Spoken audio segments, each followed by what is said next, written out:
মৌখিকভাৱে অকণমান ত্যাগ কৰি এটা খোজ আগবঢ়াইছে। তাৰ প্ৰতিটো খোজৰ মূল্য হ'ব পদে পদে অশ্বমেধ ফলন প্ৰাপ্তি নিৰ্দিষ্ট।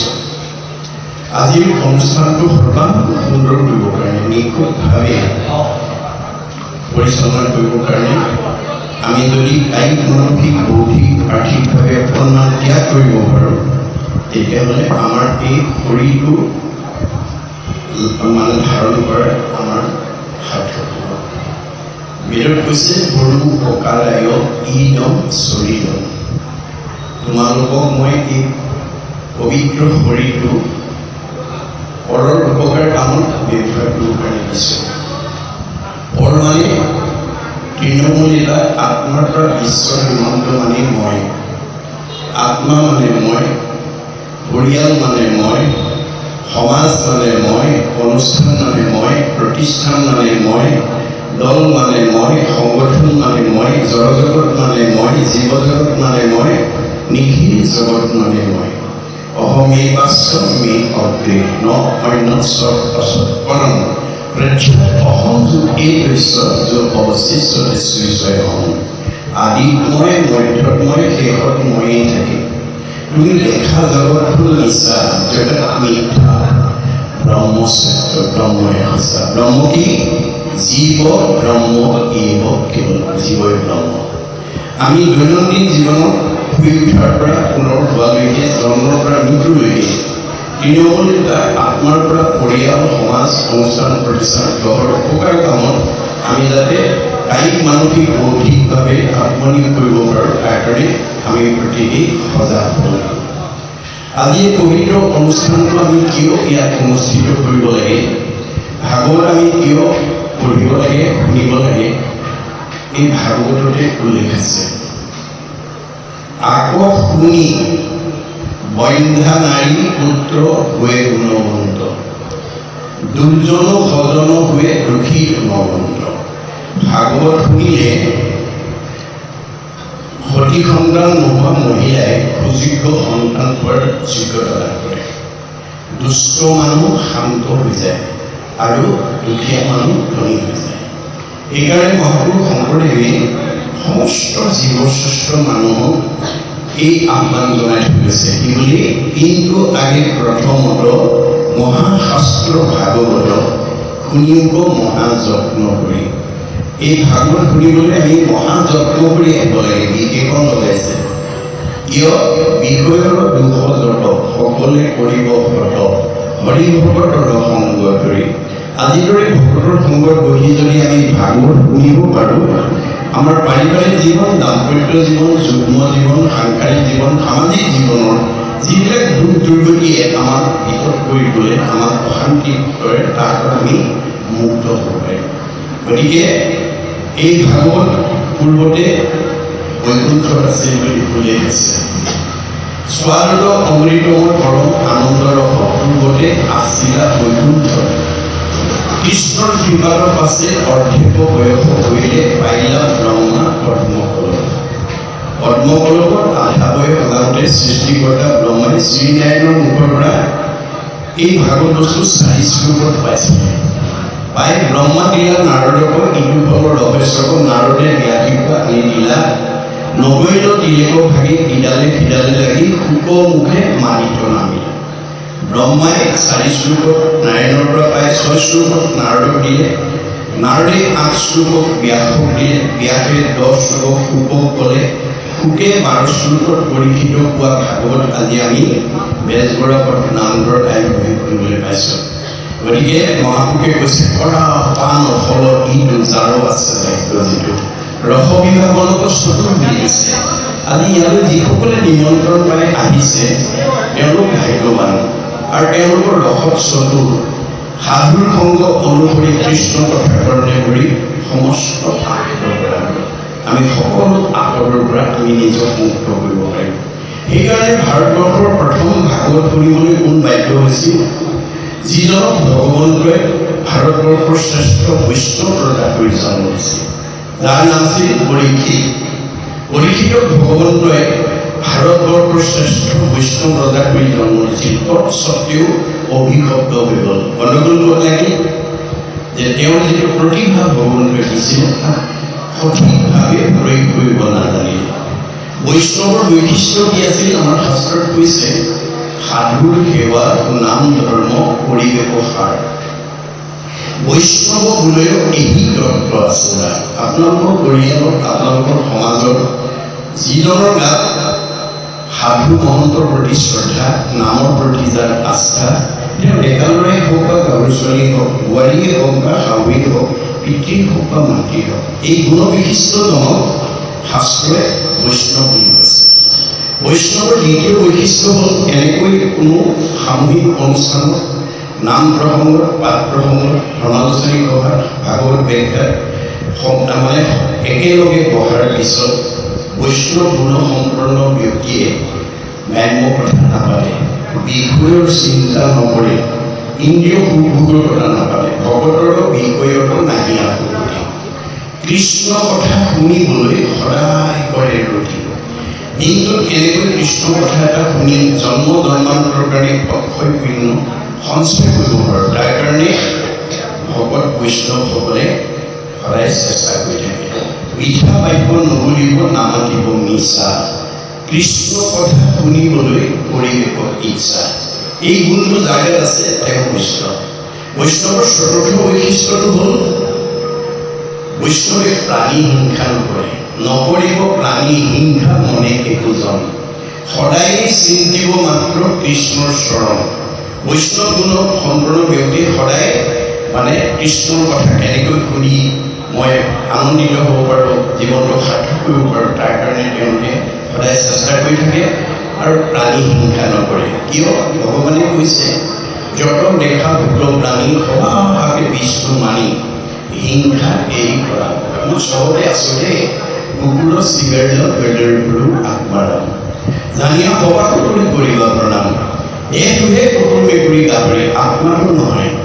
কৰ্মফলেহে তাক মই ৰাখিছোঁ, সেইটো তোমালোকৰ দায়িত্ব নহয়। গতিকে তোমালোকে পাৰিলে কাৰোবাক উপকাৰ কৰিবা, কাকো হিংসা নকৰিবা। কিন্তু পৰীক্ষিতে সেইখিনিতে ভুল কৰি দিয়ে।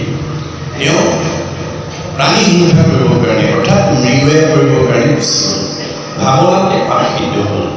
গতিকে বহুত পিছত দৌৰি দৌৰি ইয়াত কণ্ঠ শুকাই যেতিয়া সমীৰ ঋষিৰ আশ্ৰমত গৈ পানী বিচাৰি সোমাল, যিটো সময়ত সমীৰ ঋষিয়ে একান্ত মনে ঈশ্বৰক ধ্যান কৰি আছিল, কোন আহিছে কোন অহা নাই ক'ব নোৱাৰি। পৰীক্ষিতে সেই বিবেচনা নকৰি পদমৰ্যাদাৰ প্ৰাধান্য দি মই দেশৰ ৰজা, তুমি মোৰ প্ৰজা, তোমাৰ আশ্ৰমত মই আহিছোঁ, তুমি মোক মান্যতা দিয়া নাই, এইবুলি খঙত একোনাই হৈ ধনুৰ আগেৰে মৰা সাপ এটা আনি সমীৰ ঋষিৰ ডিঙিত মেৰিয়াই থৈ গুচি গ'ল। খবৰটো তেওঁ ধৰি থকা পুত্ৰ চিন্দিমুনিৰ কাণত লগৰীয়াই কোৱাৰ কাৰণে দৌৰি আহি দেখিলে হয় পিতাকৰ ডিঙিত কোনোবাই মৰা সাপ খাই থৈ গৈছে।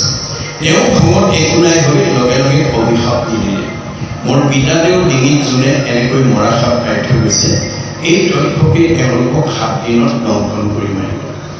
খবৰটো পোৱাৰ লগে লগে পৰীক্ষিত মৃত্যুৰ ভয়ত ত্ৰস্তমান হৈ গ'ল আৰু পুতেকক মাতি আনি ক'লে, গোসাঁই মই কৰ্মদোষত অভিশপ্ত হ'লোঁ, মোক 7 দিনত তথ্যকে দংশন কৰিব, মোৰ মৃত্যুৰ অনিবাৰ্য। এই সপ্তদিশৰ পৃথিৱীৰ পৰিচালনাৰ দায়িত্ব মই তোমাৰ ওপৰত অৰ্পণ কৰিলোঁ আৰু মই কিবা প্ৰকাৰে তক্ষকৰ হাতৰ পৰা, কালৰ হাতৰ পৰা, মৃত্যুৰ হাতৰ পৰা নিজক বচাব পাৰোঁ নেকি উপায় বিচাৰি যাওঁ। এইবুলি পুতেকৰ ওপৰত ৰাজ্য পৰিচালনাৰ দায়িত্ব দি পৰীক্ষিত গ'লগৈ গংগাৰ পাৰত গৈ আশ্ৰয় ল'লে। আমাৰ প্ৰশ্ন হ'ল, পৰীক্ষিতে যদি মৃত্যুৰ হাতৰ পৰা, কালৰ হাতৰ পৰা, তক্ষকৰ হাতৰ পৰা নিজক বচাবৰ কাৰণে যদি গংগাত আশ্ৰয় ল'ব লাগে, আমি ল'ব লাগে নে নালাগে? আৰু আজি আমি লৈছোঁ নে নাই, এই কথাটো আমি প্ৰত্যেকেই আজি উপলব্ধি কৰিব লাগিব। কি গংগা? নামেই গংগা। নামে নাতাৰিলে জীৱ আৰু কোনে তাৰে, স্বাৰ্থ কৰি কাক কোনে তাৰিবাব পাৰে, কাৰ স্বাৰ্থ কোনে কৰে, শ্ৰাদ্ধ কোনে খায়, কেৱলে নিজৰ মাত্ৰ জীৱিকাৰ উপায়। স্বাৰ্থক বিশ্বাস কৰি নাম যিটো এৰে, সিটোজনে আপোনাকো আত্মঘাত কৰে। এয়া বেদৰ বাণী। খবৰটো পোৱাৰ লগে লগে ৰাজ্যৰ দেৱঋষি, ৰাজঋষি, ব্ৰহ্মঋষি, ঋষিজকে প্ৰমুখ্য কৰি গণ্যমান্যসকল আহি পৰীক্ষিতৰ সন্মুখত সমবেত হ'ল। এই কথাটো আমাক কি শিকাইছে যে আপোনালোকৰ বেজবৰুৱা পথ গাঁৱত বিভিন্ন পৰিয়ালৰ, বিভিন্ন বংশৰ, বিভিন্ন সমাজৰ, বিভিন্ন জাতিৰ, বিভিন্ন ধৰ্মৰ লোকে বসবাস কৰি থাকিব পাৰে। ধৰ্মৰ ভিন্নতা থাকিব পাৰে, জাতিৰ ভিন্নতা থাকিব পাৰে, পৰিয়ালৰ ভিন্নতা থাকিব পাৰে, বংশৰ ভিন্নতা থাকিব পাৰে, কিন্তু আত্মাৰ ভিন্নতা নাই। আত্মা দৃষ্টিত আমি সকলো ভগৱন্তৰ অংশ জীৱ। তোমাৰ একে অংশ আমি যত জীৱ যাম। তোমাৰ মায়ে প্ৰভু পাতিলে আমাক দিও উপদেশ হলো তোমাৰ চৰণে কৰ্মৰ বন্ধন চিলো সমাপিতনে। গতিকে তেওঁৰে অংশ জীৱ হৈ মায়ে পাই পেলাই আমাক আপোন ওপৰ উচ্চ নিচ ভাৱ সৃষ্টি কৰি দিলে। আজিৰ দৰে ভাগৱত শুনি যাতে সেই মায়াৰ বান্ধনৰ পৰা আমি নিজক মুক্ত কৰিব পাৰোঁ, তাৰ কাৰণে আমি ভগৱানক প্ৰাৰ্থনা জনাব লাগিব। গতিকে মৃত্যুৰ আগমুহূৰ্তত সকলোকে দেখাৰ লগে লগে আপোনালোকেও এই বেজবৰুৱা গাঁৱত বিভিন্ন জাতি জনজাতি বা সমাজৰ লোকে বাস কৰি থাকিলেও বিপদৰ সময়ত খবৰ এটা লোৱাটো মানৱীয় ধৰ্ম। বংশ পৰিয়াল নহ'ব পাৰে, সমাজৰ নহ'ব পাৰে, একে ধৰ্মৰ নহ'ব পাৰে, একে বংশৰ নহ'ব পাৰে, কিন্তু আত্মা দৃষ্টিত আধ্যাত্মিক দিশত আমি এটা খবৰ লোৱাটো মানৱীয় ধৰ্ম। এইটো আমি প্ৰতিক্ৰিয়া কৰিব লাগে। এই কথাটো ভাগৱতে আমাক আৰম্ভণিতে দেখুৱাইছে। মৃত্যুৰ আগমুহূৰ্তত সকলোকে দেখাৰ লগে লগে পৰীক্ষিতে সাহস পালে, প্ৰেৰণা পালে আৰু প্ৰশ্ন কৰিলে, কোৱা দেৱঋষি, কোৱা ৰাজঋষি, কোৱা ব্ৰহ্মঋষি, কোৱা ঋষিজ, কোৱা গণ্যমান্যসকল, মই কি কৰিলে তক্ষকৰ হাতৰ পৰা নিজক বচাব পাৰিম? ৰজাৰ প্ৰশ্ন শুনাৰ লগে লগে প্ৰত্যেকে নিজা নিজা মত আগবঢ়ালে। কোনোৱে ক'লে তপ কৰা, কোনোৱে ক'লে জপ কৰা, কোনে ক'লে যজ্ঞ কৰা, কোনে ক'লে দান কৰা, কোনে ক'লে তীৰ্থ কৰা, কোনে ক'লে স্নান কৰা। নানা ঋষিৰ নানা মত। নানা ঋষিৰ নানা মতে পৰীক্ষিতৰ মৃত্যু ভয় আঁতৰ কৰিব নোৱাৰিলে। কিয়? কাৰণটো একাদশ স্কন্ধ ভাগৱতত গুৰুজনাই লিখি থৈ গৈছে। ভগৱন্তৰ সৃষ্টি চাৰিমুঠি জীৱৰ ভিতৰত সৰ্বশ্ৰেষ্ঠ জীৱ মানুহে আজিৰ দৰে ধৰ্ম আৰু ভক্তি আচৰণ কৰি মুক্তি লাভ কৰিব পাৰে। চাৰিমুঠি জীৱৰ ভিতৰত মানুহৰ বাদে এনেকৈ ঈশ্বৰক ভজিব পৰা শক্তি আনৰ নাই বুলি গীতাত উল্লেখ কৰিছে। অসংখ্যাত জীৱ আছে সংখ্যাৰ ভিতৰে, মনুষ্যই ভজে আনে বুজিতে নপাৰে। এতিয়া আমি জীৱশ্ৰেষ্ঠ মানুহ হিচাপে আমি কেনেকৈ ঈশ্বৰক ভজিব লাগিব, কেনেকৈ ধৰ্ম আচৰণ কৰিলে আমি এই মায়াময় সংসাৰখনৰ পৰা মুক্তি লাভ কৰিব পাৰিম, সেই বিষয়ে ভগৱন্তই নিজৰ মুখেদি কৈছে। আন ধৰ্মৰ ঋষিৰ মুখে কৰাইলা বেকত, কহিলা আপোন মুখে নিজৰ ধৰ্ম জল। আন ধৰ্মবিলাক ঋষিবিলাকৰ মুখেদি কোৱাৰ কাৰণে নানা ঋষি নানা মতে পৰীক্ষিতৰ মৃত্যুৰ ভয় আঁতৰ কৰিব নোৱাৰিলে। আৰু আমি মানুহ হিচাপে, জীৱশ্ৰেষ্ঠ মানুহ হিচাপে আমি কেনেকৈ ভক্তি বা ধৰ্ম আচৰণ কৰিলে আমি এই মায়াময় সংসাৰৰ পৰা মুক্তি পাব পাৰোঁ, সেই বিষয়ে ভগৱন্তই নিজৰ মুখেদি কৈছে। সেয়ে হৈছে ভাগৱত ধৰ্ম, সেয়ে হৈছে ভক্তি ধৰ্ম, আৰু সেয়ে হৈছে নাম ধৰ্ম। অৱশেষত দেৱে আহি প্ৰথম স্কন্ধৰ পৰা দ্বাদশ স্কন্ধ 7 দিন 7 ৰাতি নীৰৱ নিশ্চিন্ন ভাবি পৰীক্ষিতক শ্ৰৱণ কৰোৱাৰ লগে লগে দ্বাদশ স্কন্ধ ভাগৱত শুনাৰ লগে লগে পৰীক্ষিতৰ ব্ৰহ্মজ্ঞান প্ৰাপ্ত হৈ গ'ল। মই ইমান সময় মৰিম বুলি যিটো ভয় কৰি আছিলোঁ, তাৰ দেখোন মৃত্যুৱেই নাই। অৰ্থাৎ আমাৰ জীৱৰ মৃত্যু নাই। মৃত্যুৰ কাৰ আছে? দেহৰেহে ধৰ্ম, জন্ম মৰণ। আজি আমি সেই কথাটো বুজি নাপায় বেজবৰুৱা পথৰ আমুকা মৰিল, তামুকী মৰিল, স্বৰ্গগামী হ'ল, বৈকুণ্ঠগামী হ'ল, প্ৰয়াত হ'ল, বিদেহ হ'ল, ইহলীলা সম্বৰণ কৰিলে ইত্যাদি নানান ভাষাৰে আমি কোনোবা এজনক মৰাটোকে কৈ আছোঁ। কিন্তু গীতাত কৃষ্ণই অৰ্জুনক কৈছে, হে অৰ্জুন, এই মানুহ মৰা বুলি কোৱাটো মিছা কথা কৈ আছে। জীৱৰ মৰণ কহে যিটো জন সবে মিছা মহাভাগ। কৰ্মৰ সংস্কাৰে কোনো দেহলৈ পূৰ্ব দেহ কৰে ত্যাগ। আমাৰ জীৱৰ মৃত্যু নাই, জীৱৰ সংস্কাৰৰ গতি আছে। আমাৰ গতিটো কেনেকুৱা? গীতাত কৈছে, যেন যোগে তৃণ পাইলে এৰৈ অপৰ, জীৱৰ দেহৰ জানা সেই পতন্ত্ৰ। আমাৰ দেহত থকা জীৱটো শ্ৰেণী যুগৰ লগত তুলনা কৰিছে। এটা শ্ৰেণী যুগে মুখৰ আগত আন এডাল বন নোপোৱালৈকে পিছৰডাল এৰি নিদিয়ে। আমাৰ দেহত থকা জীৱটোৱে আন এটা দেহ নোপোৱালৈকে এইটো দেহৰ পৰা ওলাই নাযায়। দ্বিতীয় এটা উপমা কৈছে, যেন নৱ বস্ত্ৰ পুৰুষে পিন্ধে আগ, পুৰাতন বস্ত্ৰ পাছে কৰে পৰিত্যাগ। আপুনি ঘটা চোলা এটা পিন্ধি আছিল, নতুন এটা অনাৰ লগে লগে পুৰণাটো পেলাই আমি যেনেকৈ নতুনটো পিন্ধোঁ, আমাৰ শৰীৰত থকা জীৱটোৱে এই পুৰণা দেহটো এৰি নতুন দেহলৈ যাব, অৰ্থাৎ গতি কৰিব। গতি দুটা, হয় ঊৰ্ধ্বগতি নহয় অধোগতি। আপোনাৰ দেহত থকা জীৱটো আপুনি ওপৰলৈ পঠাবনে তললৈ পঠাব, সেইটো দায়িত্ব আপোনাৰ। মাধৱদেৱে কৈছে আপুনি আপোনাৰ শত্ৰু, আপুনি আপোনাৰ মিত্ৰ, আপুনি ৰাখে মাৰে হৰিক নভজি নৰে, আপুনি ভয় নষ্ট হৰি ভজি আপোনাক দৰে। আপোনালোকৰ এইখন গাঁৱৰ দৰে যদি প্ৰত্যেকখন গাঁৱে এই ভাগৱত শাস্ত্ৰ প্ৰতি বছৰত যদি অনুষ্ঠিত কৰে, প্ৰত্যেকখন ঘৰত যদি বিভিন্ন ল'ৰা ছোৱালী জন্মদিন উপলক্ষে হওক, গৃহ প্ৰতিষ্ঠা উপলক্ষে হওক, বাৰ্ষিক সেৱা উপলক্ষে হওক, যদি অনুষ্ঠিত কৰি প্ৰথম স্কন্ধৰ পৰা যদি দ্বাদশ স্কন্ধ ভাগৱত শুনা আৰু পঢ়াৰ যদি সৌভাগ্য ল'ব পাৰে, তেতিয়াহ'লে আপোনালোকৰ ঘৰখনৰ বা এইখন সমাজৰ প্ৰতিটো জীৱই পৰীক্ষিতৰ দৰে গতি পাব, সংস্কাৰ হৈ যাব। জীৱৰ সংস্কাৰ আছে, গতিকে ভাগৱত শুনিলে সংস্কাৰ হ'ব। সংস্কাৰী জীৱই সদগতি পাব। যদি ভাগৱত নুশুনে সি অসংস্কাৰী হৈ থাকিব। অসংস্কাৰী জীৱই জীয়াই থাকোঁতে অশান্তি পাব আৰু মৰিলে অধোগতি যাব। এইটো অকল ধৰ্ম দৰ্শনেই নহয়, বিজ্ঞানেও স্বীকাৰ কৰিছে যে আমাৰ পৃথিৱীৰ উপৰিভাগত যি বায়ুমণ্ডল আছে তাক ঘনত্বৰ ওপৰত বিজ্ঞানে প্ৰধানকৈ তিনিটা স্তৰত ভাগ কৰি দেখুৱাইছে: টপস্ফিয়াৰ, ষ্টেটস্ফিয়াৰ, আইনস্ফিয়াৰ। আইনস্ফিয়াৰৰ আটাইতকৈ ওপৰৰ স্তৰ বৈতৰণী নদী বুলি কল্পনা কৰা হৈছে। অৰ্থাৎ ভাগৱত শুনা জীৱ ইমান নিৰ্মল হৈ যাব, ই প্ৰয়াণৰ পিছত ৰকেটৰ দৰে তিনিটা লেয়াৰ ভেদ কৰি 14 ব্ৰহ্মাণ্ডৰ বাহিৰত শুদ্ধ জীৱ ভগতৰ কাৰণে নিৰ্মাণ কৰি থোৱা বৈকুণ্ঠত অৱস্থান কৰিব আৰু ঘূৰি আহিব নালাগে। আমি ভাগৱত শুনিবলৈ কিয় আহিব লাগে? জন্ম ৰহিত হ'বৰ কাৰণে। মনত ৰাখিব, যদি আপুনি ভাগৱত নুশুনে আপুনি এই তিনিটা লেয়াৰ ভিতৰত ঘূৰি থাকিব লাগে। আপুনি যিমানেই দামী কাপোৰ নিপিন্ধক কিংবা মলি কৰিবই, মলি গুচাবৰ কাৰণে চাবোন চাৰ্ফ ব্যৱহাৰ কৰিবই লাগিব। আপুনি মই দামী কাপোৰ পিন্ধিলোঁ বুলি যদি চাবোন চাৰ্ফ ব্যৱহাৰ নকৰে, আপোনাৰ দামী কাপোৰখনৰ পৰা মলি নিজে আঁতৰ নহয়। মই বেজবৰুৱা গাঁৱৰ আটাইতকৈ বিদ্যাৱন্ত, ধনৱন্ত, শ্ৰীমন্ত, সম্পদশালী, বুদ্ধিমন্ত, জ্ঞানী বুলি পেলাই যদি নিজকে আপুনি আনতকৈ বেছি ওপৰত বুলি ভাবি আজিৰ দৰে অনুষ্ঠানলৈকে যদি আহি ভাগৱত নুশুনে, আপুনি যিমানেই ধনৱন্ত, বিদ্যাৱন্ত, শ্ৰীমন্ত নহওক কিংবা পাৰ্থিৱ ধন সম্পত্তিয়ে আপোনাৰ জীৱক সদগতি দিব নোৱাৰে।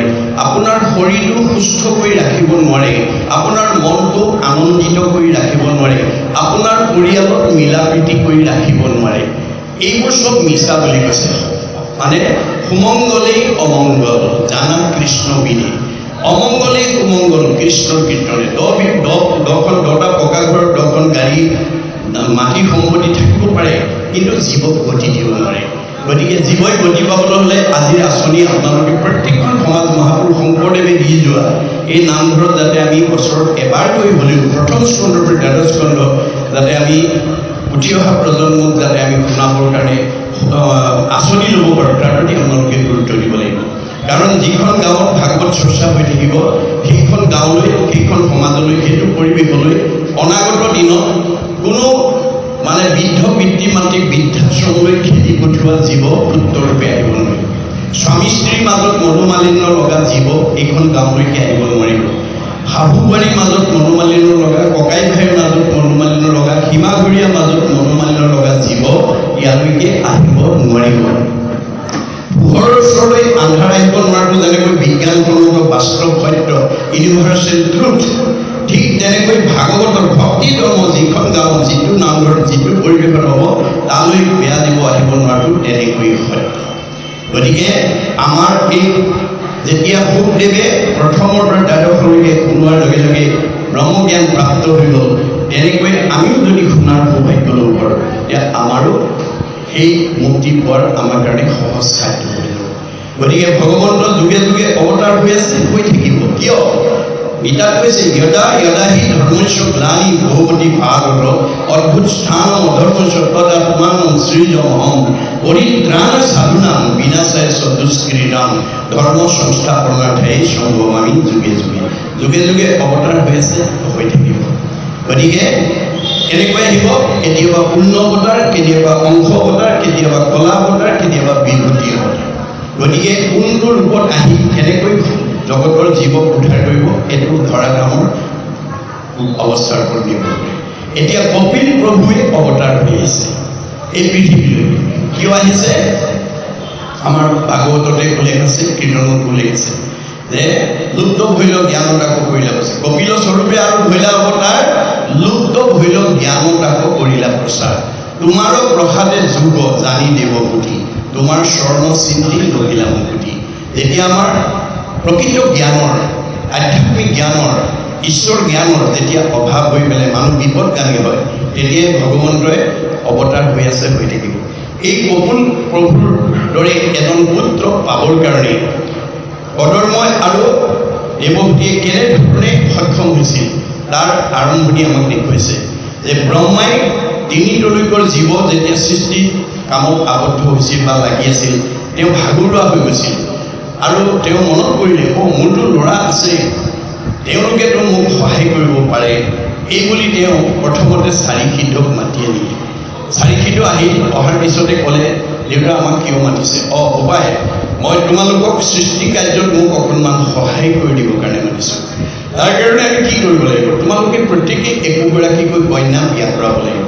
তেতিয়া চাৰিসিদ্ধই হাতযোৰ কৰি পিতাকক ক'লে, পিতাদেউ, আমি জগতত ব্ৰহ্মজ্ঞান প্ৰচাৰ কৰি যিটো আনন্দ পাইছোঁ, আমাক তুমি আকৌ এই বিষয়ৰ মাজলৈ ঠেলি নিদিবা, আমাক ইয়াৰ পৰা ৰেহাই দিয়া। তেতিয়া ব্ৰহ্মাই ক'লে, তেনেহ'লে তোমালোক যোৱা। 2 নম্বৰ, নাৰদক মাতি আনিলে। নাৰদো আহিলে, নাৰদকো একেটা প্ৰস্তাৱকে আগবঢ়ালে। নাৰদেও ক'লে, পিতাদেউ, মই বিনত নাৰায়ণৰ নাম লৈ জগতত প্ৰচাৰ কৰি যিটো আনন্দ অনুভৱ কৰিছোঁ, মোক তুমি আকৌ বিষয়ৰ মাজলৈ ঠেলি নিদিবা, মোক ইয়াৰ পৰা ৰেহাই দিয়া। তেনেহ'লে তুমি যোৱা। 3 নম্বৰ, কদৰ্ম ঋষিক মাতি আনিলে। কদৰ্ম আহিলে, আহি ক'লে, পিতাদেউ মোক কিয় মাতিছিলে? চাৰিসিদ্ধই মোৰ বাক্য নাৰাখিলে, নাৰদেও নাৰাখিলে, তুমি কি কোৱা? কওকচোন পিতাদেউ, মই কি কৰিব লাগিব? তুমি মোক সৃষ্টি কাৰ্যত সহায় কৰিবৰ কাৰণে মাতিছোঁ, তাৰ কাৰণে মই কি কৰিব লাগিব? তুমি এগৰাকী কন্যা বিয়া কৰাব লাগিব। কিবা আজ্ঞা। দেউতাকৰ চৰণত সেৱা জনাই দেউতাকৰ সেই মনোবাঞ্ছা পূৰ্ণ কৰিবৰ কাৰণে কদৰ্ম ঋষিয়ে সৰস্বতী নদীৰ তীৰত গৈ 10,000 দেৱবৰ্ষৰে 10,000 বছৰ ভগৱানক উপাসনা কৰি আছে। ভগৱান সন্তুষ্ট হ'ল, আহি দেখা দিলে, ৰূপাক ইমান সুদীৰ্ঘ সময় কিয় মোক আৰাধনা কৰিছা? প্ৰভু, তুমি যদি মোৰ প্ৰতি সদয় হৈছা, তেওঁ মোৰ পিতাদেৱে সৃষ্টি কাৰ্যত সহায় কৰিবৰ কাৰণে মোক এগৰাকী কন্যা বিয়া কৰাৰ কাৰণে আহ্বান জনাইছে, আৰু মই সেই কন্যাগৰাকী পোৱাৰ উদ্দেশ্যে তোমাক মই এই আৰাধনা কৰিছোঁ। ভগৱানে কৈছে, সাধাৰণ ছোৱালী এজনী পাবৰ কাৰণে তুমি ইমান সুদীৰ্ঘ সময় আৰাধনা কৰিছা? প্ৰভু, মোক যিকোনো কন্যা দিলে নহ'ব, মোক তুমি এনেকুৱা এগৰাকী কন্যা দিব লাগিব, যিগৰাকী কন্যা মোৰ মনৰ অনুকূল গামিনী হ'ব লাগিব। ভক্তৰ মনৰ ভাৱ বুজি ক'লে, তথাস্তু, অহা পৰহিলৈ তোমাৰ বাঞ্ছিত কন্যাগৰাকী পাবা। এই বুলি ভগৱন্তই আশীৰ্বাদ দি অন্তৰ্ধান হৈ গুচি গ'ল। কদৰ্মই আশ্ৰমত গৈ 3য় দিনাখন আঙুলিৰ মূৰত লিখি আছে। 3য় দিনা স্বয়ম্ভূ মনৰ শতৰূপা ভাৰ্যাই দেৱভূতি কন্যাক আনি কদৰ্মৰ আশ্ৰমত চমজাই দিলে, এয়া তোমাৰ ভাৰ্যা গ্ৰহণ কৰা। পিতৃ বাক্য আৰু ভগৱন্তৰ বাক্য মনত ৰাখি তেওঁ ভাৰ্যাৰূপে দেৱভূতিক গ্ৰহণ কৰিলে আৰু পিতৃ মাতৃ গুচি গ'ল। এই বিবাহ বা এনেকৈ কন্যা গ্ৰহণ কৰাৰ পৰা এদিন দুদিনকৈ দিন পাৰ হৈ গৈছে, কিন্তু কদৰ্মই বৈবাহিক জীৱনৰ যি লক্ষ্য আৰু উদ্দেশ্য সাধন কৰা নাই। এদিন দেৱভূতিয়ে আহি স্বামীক ক'লে, স্বামী, তুমিতো মোক বিয়া কৰাইছা বোলে? হয়। তেতিয়াহ'লে বিয়াৰ উদ্দেশ্যটো সাধন কৰিব লাগে। ভাৰ্যাৰ মনৰ ভাৱ বুজি কদৰ্মই ক'লে, দেৱভূতি আই, তোমাৰ পথাৰখন এতিয়ালৈকে সাৰুৱাই হোৱা নাই। অৰ্থাৎ মাতৃসকল ক্ষেত্ৰ প্ৰেম, সাৰুৱা মাটিতহে ভাল শস্য হয়। সাৰ নাইকিয়া মাটিত ভাল বীজ দিলেও অংকুৰিত হোৱাৰ পিছত নিষ্প্ৰভ হৈ যায়। গতিকে তুমি পথাৰখন সাৰুৱা কৰি লোৱা।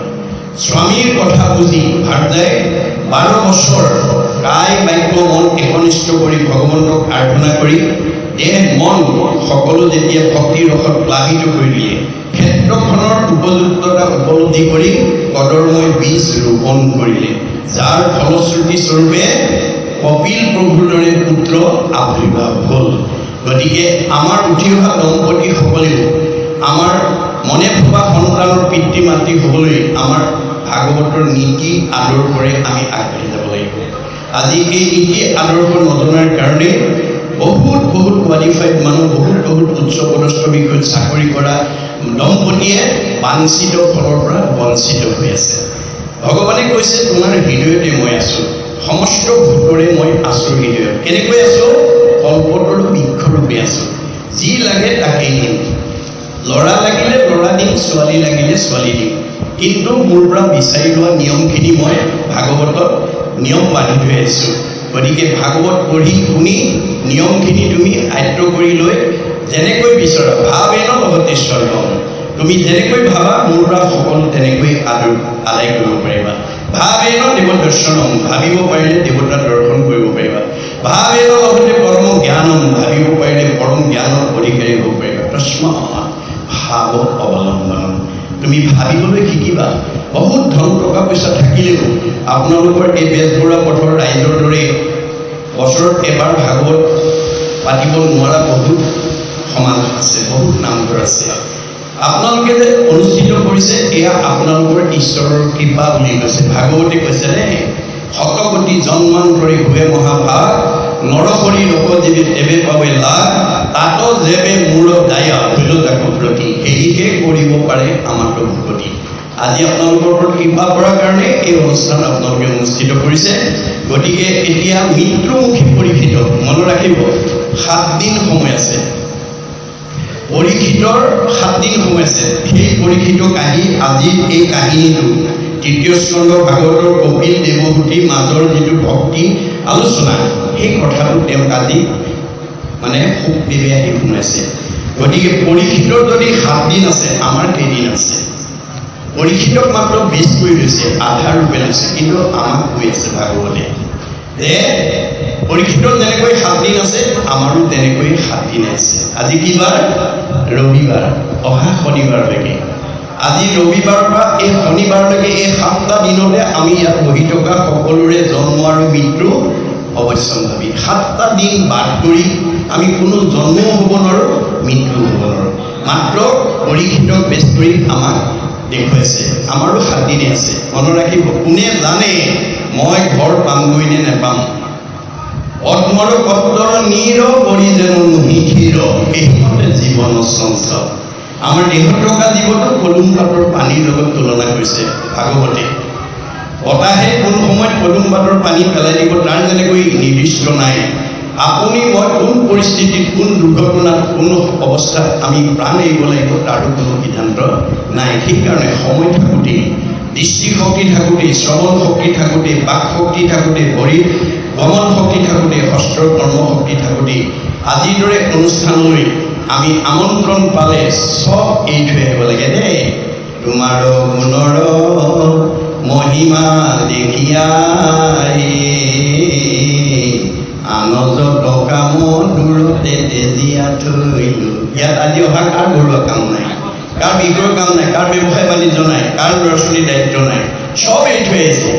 আজি ইয়ালৈ নাহি আপুনি ব্যৱসায় কৰি 50 লাখ টকা লাভ কৰিব পাৰিব, কিন্তু লগত নিব নোৱাৰে।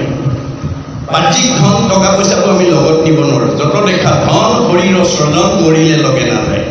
লগত নিব নোৱাৰে ধনকে ঘটি থাকিবলৈ মহাপুৰুষে মানা কৰি পেলাই ভাগৱতৰ দ্বাৰা কৈছে, লগত নিয়া ধনো তাৰ মাজতেই ঘটিবলৈ আগবাঢ়ি আহিবা। আজি এইটো ধন আমাৰ লগত যাব। পৰকালৰ ধন মাধৱৰ নাম, তাক লোৱা গলে বান্ধি, ঐক্য এটিক্ষণে এৰা আলডাল বাছে পৰিবা কান্দি। আজি ইমান বছৰৰ মূৰত এনেকুৱা এটা সুবিধা পাইও যদি বিভিন্ন বিষয়ৰ কাৰণ দেখুৱাই যদি আপুনি নাহে, তেতিয়া আপোনাৰ জীৱই পিছৰ কালত কান্দিব লাগিব। এই বিষয়ে আমি পৰৱৰ্তী সময়ত আলোচনা কৰিম। এতিয়া আমাক সুখদেৱে পৰীক্ষিত হোৱাৰ চলৰে এই কপিল দেৱভূতি ভক্তি যুগৰ মাজেদি আমাক কি ক'ব বিচাৰিছে? আজিৰ পাঠৰ পৰা আমি শিকিবলগীয়া, বুজিবলগীয়া, জানিবলগীয়া আৰু উঠি অহা প্ৰজন্মক জনাবলগীয়া, বুজাবলগীয়া, শিকাবলগীয়া কি দিশ ইয়াত অন্তৰ্নিহিত কৰি ৰাখিছে ভাগৱতে বা গুৰুজনাই, আমি আজি তাৰ ওপৰত আলোচনা কৰিম।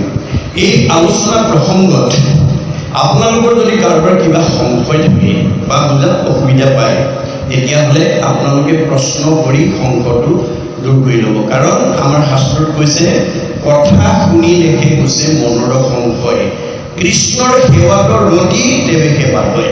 আজি যদি আপোনালোকে ভাগৱত শুনি যদি মনৰ সংশয়বিলাক দূৰ কৰিব পাৰে কালিলৈ কেনেকৈ শুনো পৰহিলৈ কেনেকৈ শুনো এই অনুৰাগটো বাঢ়ি যাব আৰু এই অনুৰাগে হ'ব আপোনাৰ ভক্তিৰ প্ৰতীক আৰু ইয়ে হ'ব মুক্তিৰ মানে আহিলা পৰম অনুৰক্তি ঈশ্বৰেই ভক্তি ঈশ্বৰৰ কথা কেনেকৈ শুনিব পাৰোঁ জানিব পাৰোঁ বুজিব পাৰোঁ তাৰ প্ৰতি আমি যাতে অনুৰাগটো নিজৰ লগতে পৰিয়াল সমাজৰ লোকসকলৰ মাজত যাতে আমি দিব পাৰোঁ তাৰ কাৰণে আপোনালোকে যত্নকৰ হ'লেই আজি অনুষ্ঠানৰ সাৰ্থকতা হ'ব এতিয়া আমাক এই ভক্তিযোগ নামকৰণৰ সৈতে সুখে পৰীক্ষিত কৰিছৰে আমাক কি ক'ব বিচাৰিছে আমি আলোচনা কৰিম মই পাঠকক আৰম্ভ কৰিবৰ কাৰণে আহ্বান জনাইছোঁ কৃষ্ণ কৃষ্ণ কৃষ্ণ জয় গুৰু শংকৰ জয় জয়তে অসমীয়া সমাজৰ পথ প্ৰদৰ্শক জয় জগত গুৰু শ্ৰীমন্ত শংকৰ গুৰুজনাৰ চৰণত নমস্কাৰ জনাই আজি এই মহান ভাগৱত পাঠ অনুষ্ঠানটিত আসন অলংকৃত কৰা আমাৰ শিৰৰ মুকুট স্বৰূপ বিশ্বস্বৰূপ বাবাজী যুৱক যুৱতীসকল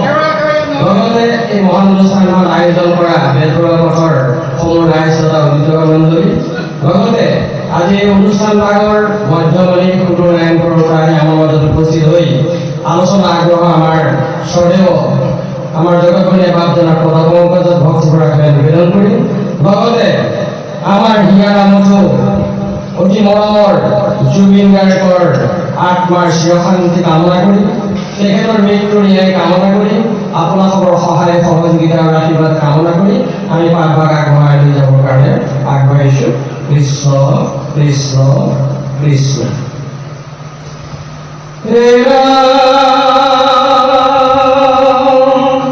ভগৱন্ত নিগজ্যোতি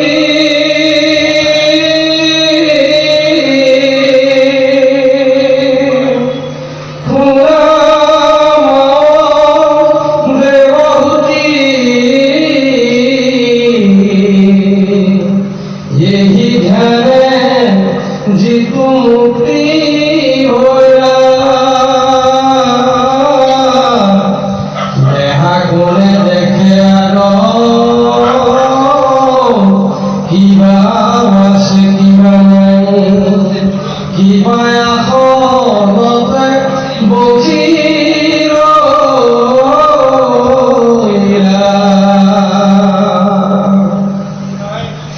এৰা যেন মধ্যে মতোয়াল কতিৰ অৱস্থিত আছে নাই একো নজানয় যাৱে পূৰ্ব কৰ্ম থাকে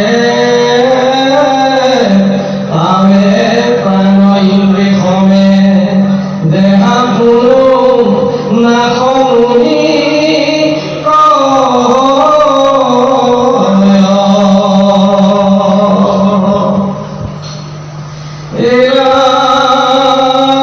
পাছে কৰ্ম নাশ হৈ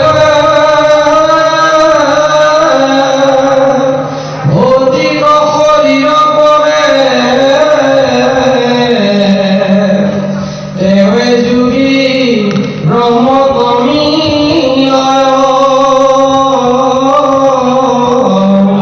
এৰাই সংসাৰ দুখ লভে ব্ৰহ্মানন্দ সুখ যেব জলে জল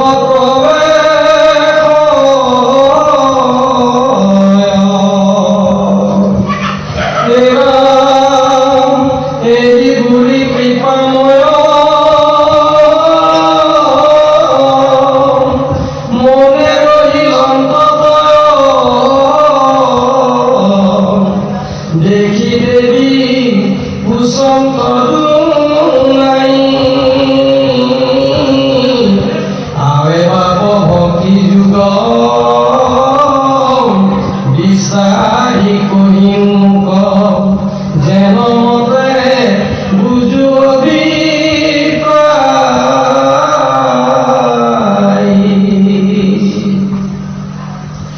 এরা আৰু জীৱ সমস্ত বিবিধ সংসাৰতে তাকো কৈও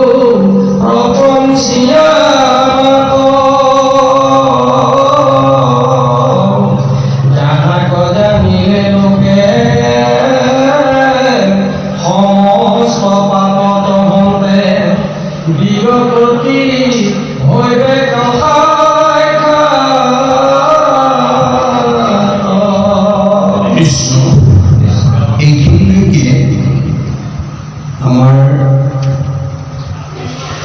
সুখদেৱে পৰীক্ষিত কপিল দেৱভূতিৰ মাজৰ ভক্তিযুগৰ আলোচনাৰ ওপৰত কি ক'ব বিচাৰিছে ভাগৱতৰ পদে আমি পদবন্ধে আলোচনা কৰিম। মই পুনৰ আপোনালোকক আহ্বান জনাইছোঁ, আজিৰ পাঠৰ আমি পদবন্ধে কৰা আলোচনাৰ মাজত আপোনাৰ যদি কিবা সংশয় থাকে পাঠৰ ওপৰত প্ৰশ্ন কৰিব, তেতিয়া সকলোৱে বুজি পোৱাত সহায় হ'ব। অন্য প্ৰশ্ন থাকিলে আপোনালোকে অনুষ্ঠানৰ অন্তত মোক লগ ধৰি বা ফোনৰ যোগেদি হ'লেও আপোনালোকৰ কিবা সংশয় থাকিলে আপোনালোকে আলোচনা কৰি সংশয়টো দূৰ কৰিব। কাৰণ আপুনি ভাগৱতৰ সংশয়টো দূৰ কৰি যদি 10জনক সংশয়মুক্ত হিচাপে যদি পৰামৰ্শ বা উপদেশ দিব পাৰে, সেই 10জনৰ পুণ্যৰ ফলটো আপুনি পাব। গতিকে প্ৰশ্নখিনি আজি আপোনালোকে প্ৰয়োজন হ'লে পাঠৰ ওপৰত কৰিব, আৰু মই ব্যাখ্যা দি থাকোঁতে ঘপকৈ উঠি প্ৰশ্ন কৰি নিদিব, ৰসভংগ হৈ যাব। মোৰ ব্যাখ্যা সামৰাৰ পিছত প্ৰশ্ন কৰিব বা লিখিতভাৱে প্ৰশ্নটো ইয়ালৈকে পঠাই দিব। আমি আলোচনা কৰি আজি আমাৰ সকলোৱে বুজি পোৱাকৈ যাতে আমি আজিৰ বিষয়বস্তুৰ ওপৰত আমি আলোচনা কৰি আমাৰ উঠি অহা প্ৰজন্মক যাতে এই বিষয়ে আমি এই ভক্তি মাৰ্গৰ শিক্ষা, নৈতিক শিক্ষা আমি যাতে প্ৰদান কৰিব পাৰোঁ। কিয়নো আমাৰ যেতিয়ালৈকে আমি আধ্যাত্মিক আৰু নৈতিক শিক্ষাৰে আমি সমাজখনক উঠি অহা প্ৰজন্মক আগুৱাই নিব নোৱাৰিম, তেতিয়ালৈকে আমি বিচৰা সুখ শান্তি আমি লাভ কৰিব নোৱাৰিম। আমাৰ আজি আপোনালোকে দেখিছে বৰ্তমান আমাৰ সমাজবিলাক শৈক্ষিক দিশত আগবাঢ়ি গৈছে, অৰ্থনৈতিক দিশত আগবাঢ়ি গৈছে, পকা ঘৰ বেছি হৈছে, গাড়ী মটৰ বেছি হৈছে, ৰাস্তা পদূলি পকা হৈছে, দামী পোচাক দামী আহাৰ খাইছে। কিন্তু আমাৰ গুৰুজনাই কৈছে দামী পোচাক পিন্ধি দামী আহাৰ খাই পকা ঘৰ বেছি হ'লেই, গাড়ী মটৰত মানুহ ঘূৰিলেই মানে এখন সমাজ বা এটা জাতি বা উঠি অহা প্ৰজন্মৰ উন্নতি হৈছে বুলি আমি ক'ব নোৱাৰিম। যেতিয়ালৈকে আমি গাঁওখনৰ উঠি অহা প্ৰজন্মক আমাৰ ভাগৱতৰ আধ্যাত্মিক আৰু নৈতিক দিশেৰে আমি তেওঁলোকক আগুৱাই নিব নোৱাৰিম। যাৰ কাৰণে পাশ্চাত্য শিক্ষাবিদ ৰাইগানে কৈছে, for all round development of student religious education is essential. এজন ছাত্ৰক সৰ্বাংগ সুন্দৰ মানৱ সম্পদ হিচাপে গঢ়ি তুলিবলৈ হ'লে আমাৰ পুথিগত জ্ঞানৰ লগত আমি ধৰ্মীয় শিক্ষাৰ যোগ দিব লাগিব।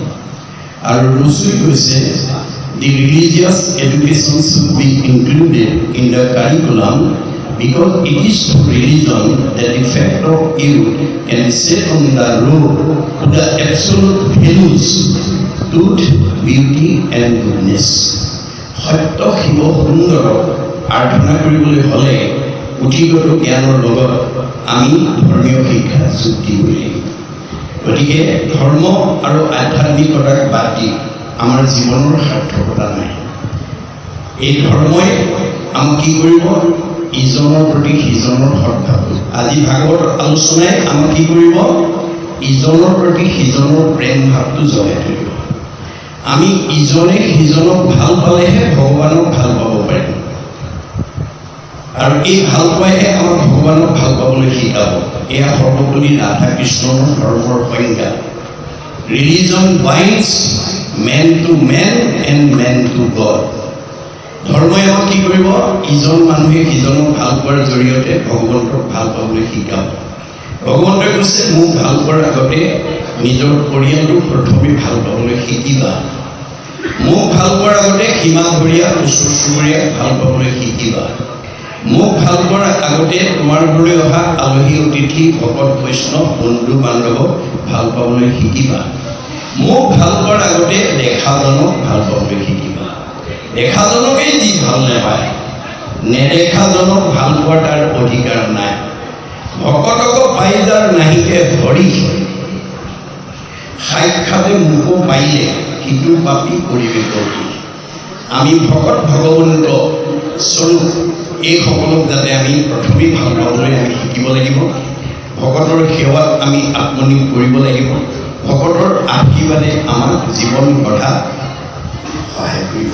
সেইকাৰণে এতিয়া ইয়াৰ মাজেদি আমাক কৈছে ভগৱন্ত নিগদতি শুনামাও দেৱভূতি, এই মানে যিটো মুক্তি ভৈল, এই জ্ঞানে যিটো মুক্তি ভৈল। দেহাকো নেদেখে আৰু কিবা আছে কিবা নাই, কিবা আসনতে বহি ৰহিলা। ইয়াৰ আগৰ পাঠলৈকে কপিল প্ৰভুৱে মাকক কেনেকৈ ঈশ্বৰৰ ধ্যান কৰিব লাগে বৈদিক নিয়ম মতে তেওঁ অষ্টযোগৰ কথাটো, অষ্টাংগ যোগৰ কথাটো কৈ আহিছে। আসন মানে যে আসন প্ৰাণায়াম ধ্যান ধাৰণা সমাধিকে প্ৰমুখ্য কৰি মানে 8 প্ৰকাৰৰ মানে যোগ নিৰ্ণয় কৰি থৈছে। এইধৰণে যে ভগৱন্তক যদি তুমি ধ্যান কৰা, এই ধ্যানৰ মাজেদি তোমাৰ মনটো যেতিয়া মুক্ত হৈ যাবা, তেতিয়াহ'লে তুমি ক'ত আছে ক'ত নাই এই কথাটো ক'ব নোৱাৰিবা। আপোনালোকে যদি আজিৰ মনটো যদি একান্ত মনে ভাগৱতৰ পদৰ ওপৰত যদি যোগ কৰি দিয়ে, তেতিয়াহ'লে আপোনালোকক কোনো বৈষয়িক চিন্তাই আপোনালোকৰ মনত প্ৰভাৱ পেলাব নোৱাৰিব। গীতাত অৰ্জুনক কৈছে শৰীৰত চাহিশ্ৰেষ্ঠ যত ইন্দ্ৰিয়গণ, ইন্দ্ৰিয়ত পৰিশ্ৰেষ্ঠ জানিবাহা মন, মনত অধিক বুদ্ধি কহিলো তোমাক, সবাতো অধিক শ্ৰেষ্ঠ আত্মা বুলি যাক, আত্মাত ৰহিলে মন বিষয় উদাস, আপুনি দৈবিক নাশ কাম অভিলাষ। গীতাত আমাক কি কৈছে যে আমাৰ শৰীৰটোতকৈ 10 ইন্দ্ৰিয় শ্ৰেষ্ঠ, 10 ইন্দ্ৰিয়তকৈ মন শ্ৰেষ্ঠ। আপোনাৰ 10টা ইন্দ্ৰিয় হাত ভৰি চকু কাণ নাক জিভা বৈদ্যুতিংগকে প্ৰমুখ্য কৰি 10টা ইন্দ্ৰিয় যদি সুস্থ নাথাকে আপুনি ইয়ালৈ আজি আহিব নোৱাৰে।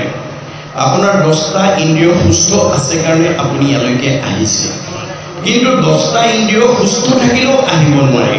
যদি মনে কয় নাই নাই এতিয়া তাত গৈ ভাগৱত শুনি থাকিলে বহুত ক্ষতি হ'ব, মোৰ ব্যৱসায় বাণিজ্য বিষয়ৰ কৰ্মত বহুত ক্ষতি হ'ব, নাই নাই নাযাওঁ বুলি যদি মনটোৱে আপোনাৰ আহিব নিদিয়ে, তেতিয়া আপোনাৰ 10টা ইন্দ্ৰিয় ভাল থাকিলেও আহিব নোৱাৰে। যে মনে আপোনাক ক'লে কাৰণে আপুনি আহি গ'ল, কিন্তু মন এনেকুৱা চঞ্চল যে ইয়াত অহাৰ পিছতো আকৌ ভাগৱতৰ কথাৰ পৰা মনটো আঁতৰি কেতিয়াবা ঘৰুৱাৰ চিন্তালৈ গুচি যায়। ঘৰত এৰি থৈ অহা ব্যৱসায়টো, ল'ৰা ছোৱালীকেইটা বা বিভিন্ন কৰ্মৰ কথা আপোনাৰ মনলৈকে আহি যায়। তেতিয়া আপুনি বুদ্ধিৰে ক'ব লাগিব, ঐ মন, ৰাতিপুৱা শুই উঠাৰ পৰা গধূলা হোৱালৈকে, জন্মৰ পৰা আজি তাৰিখলৈকে কেৱল পৰিয়াল পোহপাল দিয়া, ধন ঐশ্বৰ্য উপাৰ্জন কৰা, ইন্দ্ৰিয় সুখ ভোগৰ চিন্তাতে পাৰ কৰিছে। আজি কিমান ভাগ্যৰ মূৰত ভকতৰ সংগত বহি স্বাদৰ অমৃত পৰম আনন্দৰ পান কৰি জন্ম জন্মান্তৰ কাৰণে অক্ষয় পুণ্য অৰ্জনৰ এটা সৌভাগ্য পাইছোঁ, গতিকে তই অকণমান ধৈৰ্য ধৰ। এইবুলি বুদ্ধিয়ে মনটোক বৈষয়িক চিন্তাৰ পৰা ভক্তিৰ চিন্তালৈকে, আধ্যাত্মিক চিন্তালৈকে, ধৰ্ম দৰ্শনলৈকে আমি আনিব পাৰিম।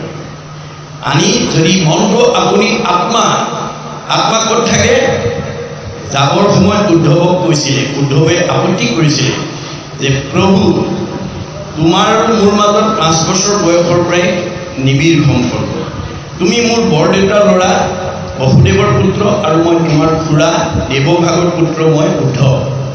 বংশৰ ফালৰ পৰা তুমি মই ককাই ভাই, কিন্তু ভক্তিৰ ফালৰ পৰা তুমি মোৰ আৰাধ্য দেৱ।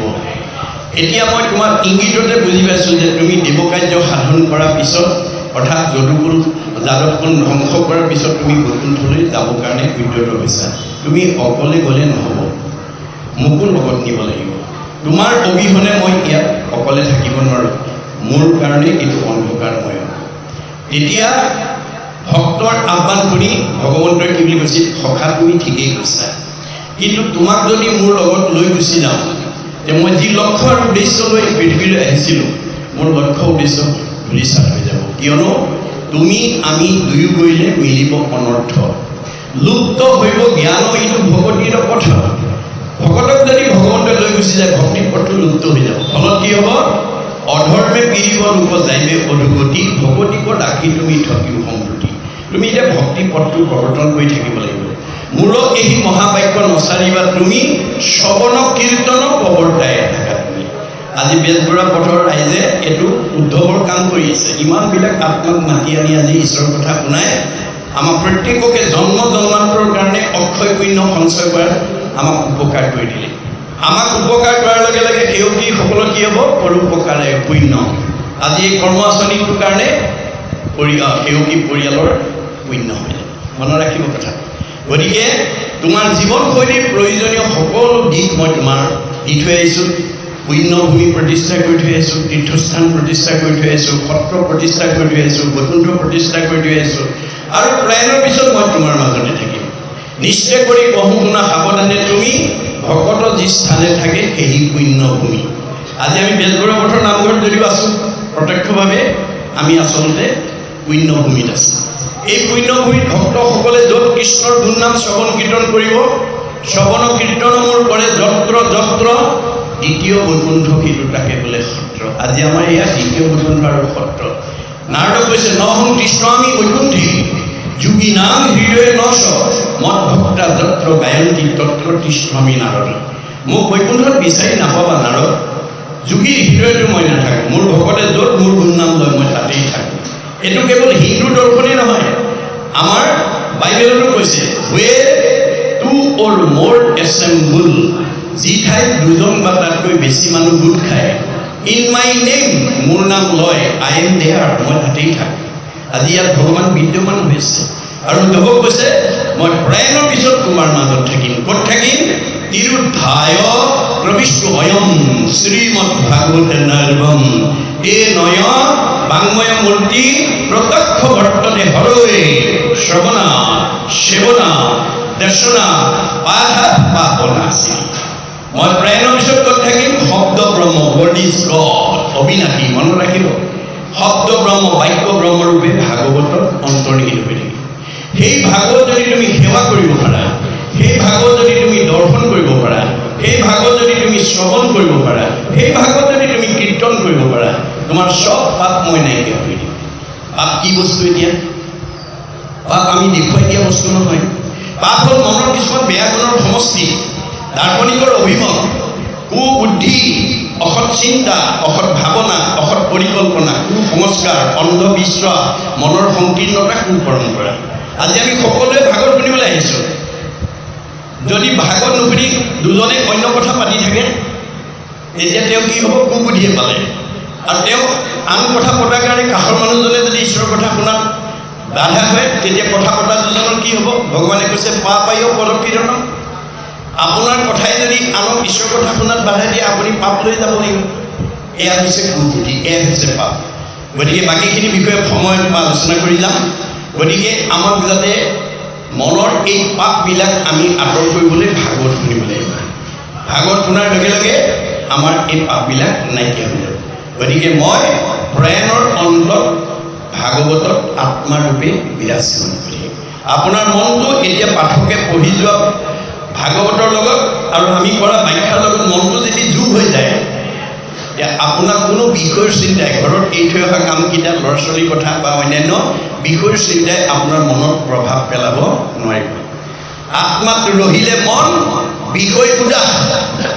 আপুনি হৈবেক নাশ কামক অভিলাষ চাহ খাবলৈ মন নাযায় তামোল খাবলৈ মন নাযায় কোনো বেলেগ চিন্তা কৰিবলৈ আপোনাৰ মনটো নাযাব এয়াই হৈছে আত্মদৰ্শন সেইকাৰণে কৈছে এই ধ্যানে যিটো মুক্তি ভৈলা দেহাটো নেদেখে আৰু কিবা আছে কিবা নাই কিবা আসনতে বহি আপোনালোকে কঠতে বহি আছেনে কুচনৰ ওপৰত বহি আছে আপোনালোকৰ ধ্যান মানে মনলৈ ভাবেই নাহিব কঠখনত বহি কুচনত বহি থকা নিচিনা অনুভৱ হ'ব যেতিয়া আপোনাৰ মনটো ভক্তি ধৰ্মৰ লগত যোগ হৈ যাব ঈশ্বৰৰ কথাৰ লগত যোগ হৈ যাব আৰু তাৰপিছত কৈছে যেন মধ্যে মাতোৱাল কটিৰ বস্ত্ৰকো সিটো আছে নাই একো নজানয় এজন মদ খোৱা মানুহৰ যেতিয়া নিচা লাগে তেতিয়া তেওঁ প্ৰতি ফকৰত পিন্ধা কাপোৰখন ভুলকিয়ে পৰিলে আছে তেওঁ একো ক'ব নোৱাৰে আছে নাই একো নাজানে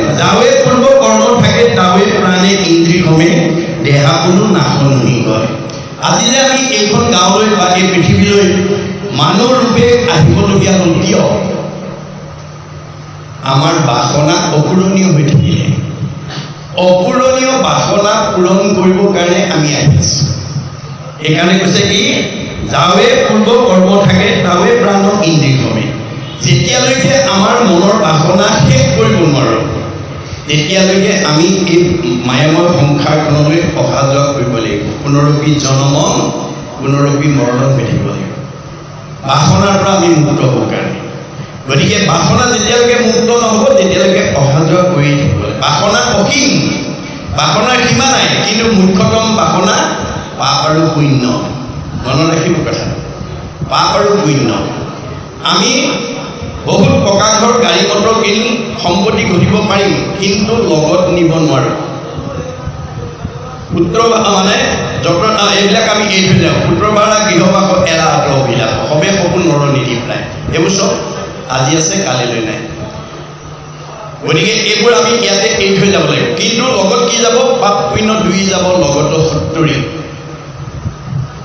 এনে আমাৰ লগত দুটা বস্তু যাবই পাপ আৰু পুণ্য আমি প্ৰত্যেকে যাওঁতে লৈ যাব লাগিব যাওঁতে তলফালে যায় আহোঁতে ওপৰফালে লাগি আহে এইকাৰণে মনুষ্যৰূপী বৃক্ষজোপাত চাৰিটা ফল লাগে বুলি দাৰ্শনিক পণ্ডিতে সমীক্ষা দিছে মানে যত দেখা ধন শৰীৰৰ স্বৰ্ণ মৰিলে লগ আমি যিবোৰ দেখিছোঁ লগত নাযায় এইবোৰ চব ইয়াতে এৰি থৈ যাম লগত কি যাব পাপ পুণ্য দুই যাব লগত সত্তৰী আমাৰ লগত দুটা বস্তু যাব পাপ আৰু পুণ্য আপুনি ৰাতিপুৱা সূৰ্যৰ পৰা গধূলা হোৱালৈকে জন্মৰ পৰা মৃত্যুলৈকে কিমান ভাল কাম কৰি পৰক উপকাৰ কৰি ঈশ্বৰৰ কথা শুনি পুণ্য অৰ্জন কৰিলে আৰু কিমান আনক দুখ আঘাত দি আনক অন্যায় কৰি পাপ অৰ্জন কৰিলে সেইবোৰ চব লিপিবদ্ধ হৈ যাব আমাৰ লগত ভগৱন্তই 14জন সাক্ষী 2জন কেৰেণী নিয়োগ কৰি থৈছে সেইকাৰণে মাধৱদেৱে কৈছে তুমি মোক ভাণ্ডা তোমাকো মই ভাণ্ডো 14 সাক্ষীক ভাণ্ডিবা কোনো উপায়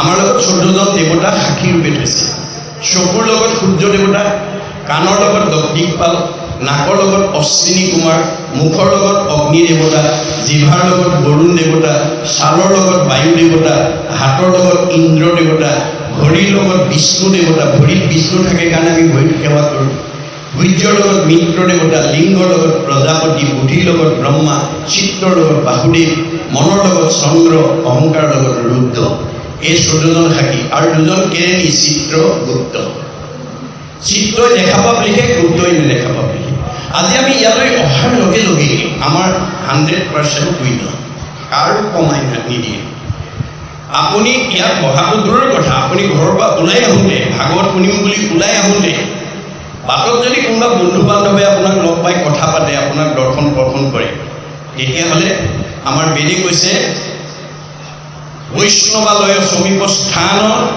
বিষ্ণু সেৱাৰ্থে গতান চণ্ডালন পতিতান বিস্পৃষ্ট ন স্নানম আচৰে ঈশ্বৰৰ কথা শুনিবলৈ যোৱা লোক নামঘৰৰ কাষত বাস কৰা লোকক দৈৱপক্ষে যদি দৰ্শন আৰু স্পৰ্শন হয় ইমানেই পুণ্য হয় গা নুধুলেও হয় মনত ৰাখিব কথা যিটো কথা বিদুৰে উদ্ধৱক উদ্দেশ্যি কৈছিল তুমি মহান ভাগ্যৱান তুমি প্ৰায়ৰ পিছত কৃষ্ণক দৰ্শন কৰিলা স্পৰ্শন কৰিলা সংলাপ কৰিলা মই দুৰ্ভগীয়া মোক সেইটো সুবিধা নাপালোঁ কিন্তু ভগৱানে এটা সুবিধা দিলে যে তুমি যিহেতু কৃষ্ণক দৰ্শন স্পৰ্শন সংলাপ কৰি আহিছা তোমাক চুলেও মই সমান পুণ্যৰ ভাগি কৃষ্ণপদ পৰহি আহি আছা বা তোক চুই হওঁ মই পৰম নিষ্পাপ ঐ বন্ধু উদ্ধৱ সাৱতি ধৰ মোক শুনি দশ গুণে উধাই উদ্ধৱৰ উদ্ধৱে তেতিয়ালৈকে জনা নাছিল কৃষ্ণ কথা পতা গুণা কোৱাজনক চুলে চালে আনৰ পুণ্য হয়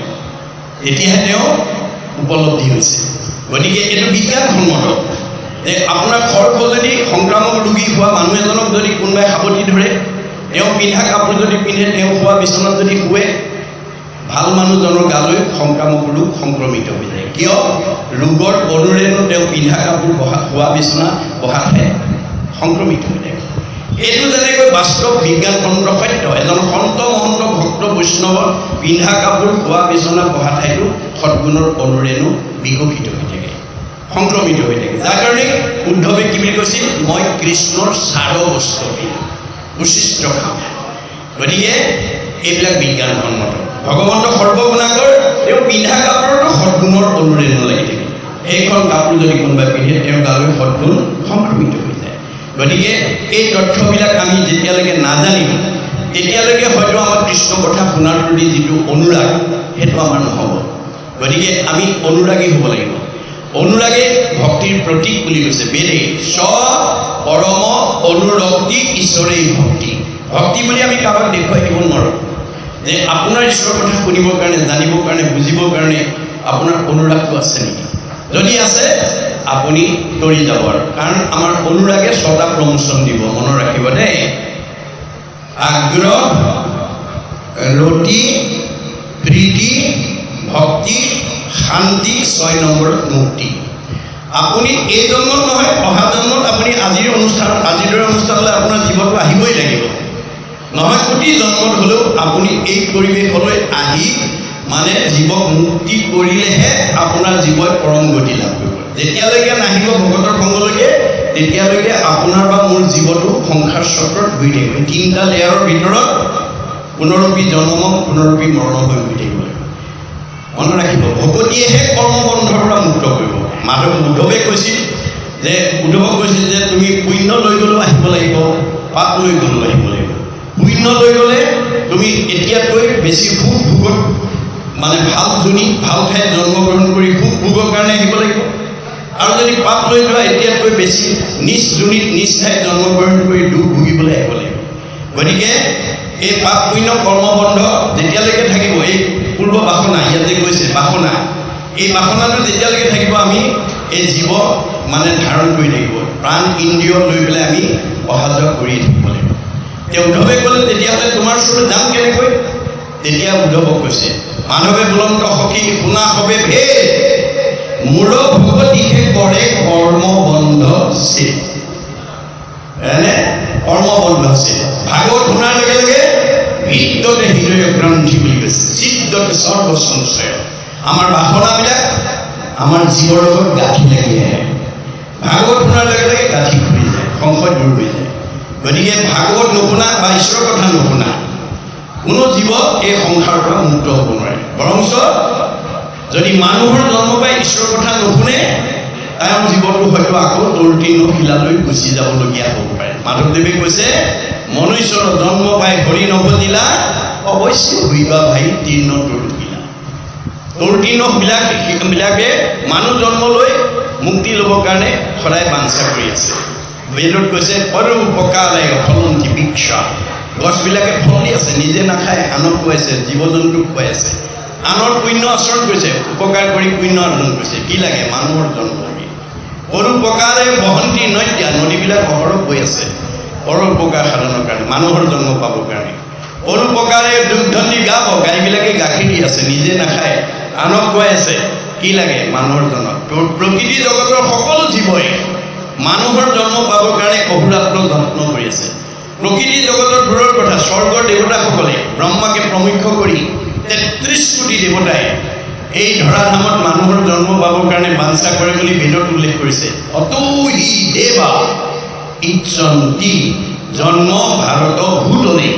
এই পৃথিৱীত যদি মানুহৰ জন্ম পায় আজিৰ দৰে ভক্তি কৰি জীৱই মুক্তি পাব পাৰে, অন্য জীৱই নোৱাৰে। স্বৰ্গত ভোগবাদ বস্তুবাদ আছে, কিন্তু ভক্তিবাদ নাই। ভক্তি কেৱল মানুহৰ এই পৃথিৱীতে আছে। গতিকে সকলো মানুহে সকলো জীৱই মানুহৰ জন্ম পাবৰ কাৰণে বাঞ্ছা কৰি আছে। যদি আমি সেই কথা উপলব্ধি নকৰোঁ আপোনাৰ বাসনাৰ পৰা আপুনি মুক্ত হ'ব নোৱাৰিব, আপোনাৰ বাসনাই ঘূৰাই থাকিব। এই কথাটোকে কৈছে কি বুলি, যে যাৱে পূৰ্ব কৰ্ম থাকে। এই কৰ্ম বাসনা যেতিয়ালৈকে আপোনাৰ থাকিব, তাৱে প্ৰাণত ইন্দ্ৰিয় হয়, তেতিয়ালৈকে আপুনি দেহ জন্ম লৈ দেহাপুৰ নাশনহি কয়, তেতিয়ালৈকে এই দেহ নাশ কৰিব নোৱাৰিব। অৰ্থাৎ ভক্তিয়েহে এই বাসনা মুক্ত কৰিব পাৰিব। বাসনা মুক্ত কৰা একমাত্ৰ উপায় ঈশ্বৰৰ ভক্তি। ভক্তি নকৰিলে আপোনাৰ জীৱই বাসনাযুক্ত হৈ অহা যোৱা কৰি থাকিব লাগিব। কেতিয়াবা ওপৰলৈ কেতিয়াবা তললৈ। এয়া হৈছে আমাৰ জীৱনশৈলীৰ এটা সুন্দৰ নিদৰ্শন। তাৰপিছত কি বুলি কৈছে, পাছে কৰ্ম নাশ হ'লে ভৌতিক শৰীৰ কৰে। এতিয়া পাছে কৰ্ম নাশ হ'লে এই কৰ্ম বাসনা নাশ কিহে কৰিব? ভক্তিয়ে কৰিব, ভক্তিয়ে কৰিব। আপুনি ঈশ্বৰৰ কথা যেতিয়া শ্ৰৱণ কীৰ্তন কৰি থাকিব, আপোনাৰ বাসনাবিলাক নাইকিয়া হৈ গৈ থাকিব। তেতিয়া কি হ'ব? এই ভৌতিক পঞ্চভৌতিক দেহ আৰু আমি ধৰিব লগা নহয়। ভৌতিক শৰীৰ পৰে দেৱে যোগী ব্ৰহ্মত মিলয়। তেতিয়া আমাৰ দেহত থকা জীৱটো ব্ৰহ্মত মিলি যাব। আপোনালোকে আজি বিভিন্ন গৃহস্থী ঘৰৰ পৰা ইয়ালৈকে আহিছে, লক্ষ্য কি বাৰু? যে আজি আমাৰ ভাগৱত আলোচনা চক্ৰ শেষ হ'লে আমি খাই বৈ নিৰ্দিষ্ট সময়ত আকৌ ঘৰলৈ ঘূৰি আহিম। আপোনালোকে ঘৰৰ পৰা ওলাই আহোঁতেই নিৰ্দিষ্ট সময়ত আকৌ প্ৰত্যেকেই নিজৰ নিজৰ ঘৰখনলৈ ঘূৰি যোৱাৰ লক্ষ্য লৈ আছে। কোনোবাই একেবাৰে ইয়াতে থাকিম বুলি আহিছে নেকি বাৰু? নাই নাই, আমাৰ ঘৰৰ পৰা ওলাই আহোঁতেই আকৌ আমি ঘৰখনলৈ ঘূৰি যোৱাৰ লক্ষ্য লৈ আহিছোঁ। এইটো যেনেকৈ বাস্তৱ সত্য। আমাৰ এই ঘৰখনলৈ, এইখন কি ঘৰ? মহুৰ সেৱাৰ যোগ্য মনুষ্য কৰি ইহাকে বুলিও গৃহ। এইখন এখন ঘৰ বুলি উদ্ধৱক পৰিচয় দি থৈ গৈছে। মানুহৰ দেহাটো এখন ঘৰ, যিখন ঘৰ পালে জীৱই নিজৰ ঘৰলৈ যোৱা বাটটো চিনি পায়। বাকীবিলাক জীৱই বাট চিনি নাপায়, কি মানুহৰ জন্ম পাবৰ কাৰণে আহি আছে মাত্ৰ। গতিকে আমি ঘৰৰ পৰা ওলাই আহোঁতে যেনেকৈ ঘৰলৈ ঘূৰি যোৱাৰ লক্ষ্য লৈ আহিছোঁ, আমাৰ এইখন ঘৰলৈ যিটো জীৱ আহিছে, যিখন ঘৰৰ পৰা, ক'ৰ পৰা আহিছে? পৰম ব্ৰহ্মৰ পৰা। আকৌ পৰম ব্ৰহ্মৰ ঘৰলৈ ঘূৰি যাবৰ কাৰণে বাট চিনি পোৱা ঘৰখন পাবলৈ আমাৰ জীৱটোৱে কিমান বাট অতিক্ৰম কৰি আহিছে? বিংশতি লক্ষণম স্থাৱৰম। আমি প্ৰত্যেকেই 20 লক্ষ বাৰ বিভিন্ন প্ৰজাতিৰ গছ গছনি হৈ আছে। নৱলক্ষণ জলজ, 9 লক্ষ বাৰ আমি বিভিন্ন প্ৰজাতিৰ মাছ মগৰ হৈ আছোঁ। নৱলক্ষণ কুৰ্মাংশ, 9 লক্ষ বাৰ আমি বিভিন্ন প্ৰজাতিৰ উভচৰ প্ৰাণী কাছৰ জন্ম পাইছোঁ। 30 লক্ষ পশু নাম, 30 লক্ষ বাৰ বাঘ, সিংহ, কুকুৰ, শিয়াল, মেকুৰী, গাহৰি ইত্যাদি প্ৰাণী মানে জীৱ জন্তু হৈ আছে। 10 লক্ষ পক্ষী নাম, 10 লক্ষ বাৰ বিভিন্ন প্ৰজাতিৰ চৰাই চিৰিকটি হৈ আছে।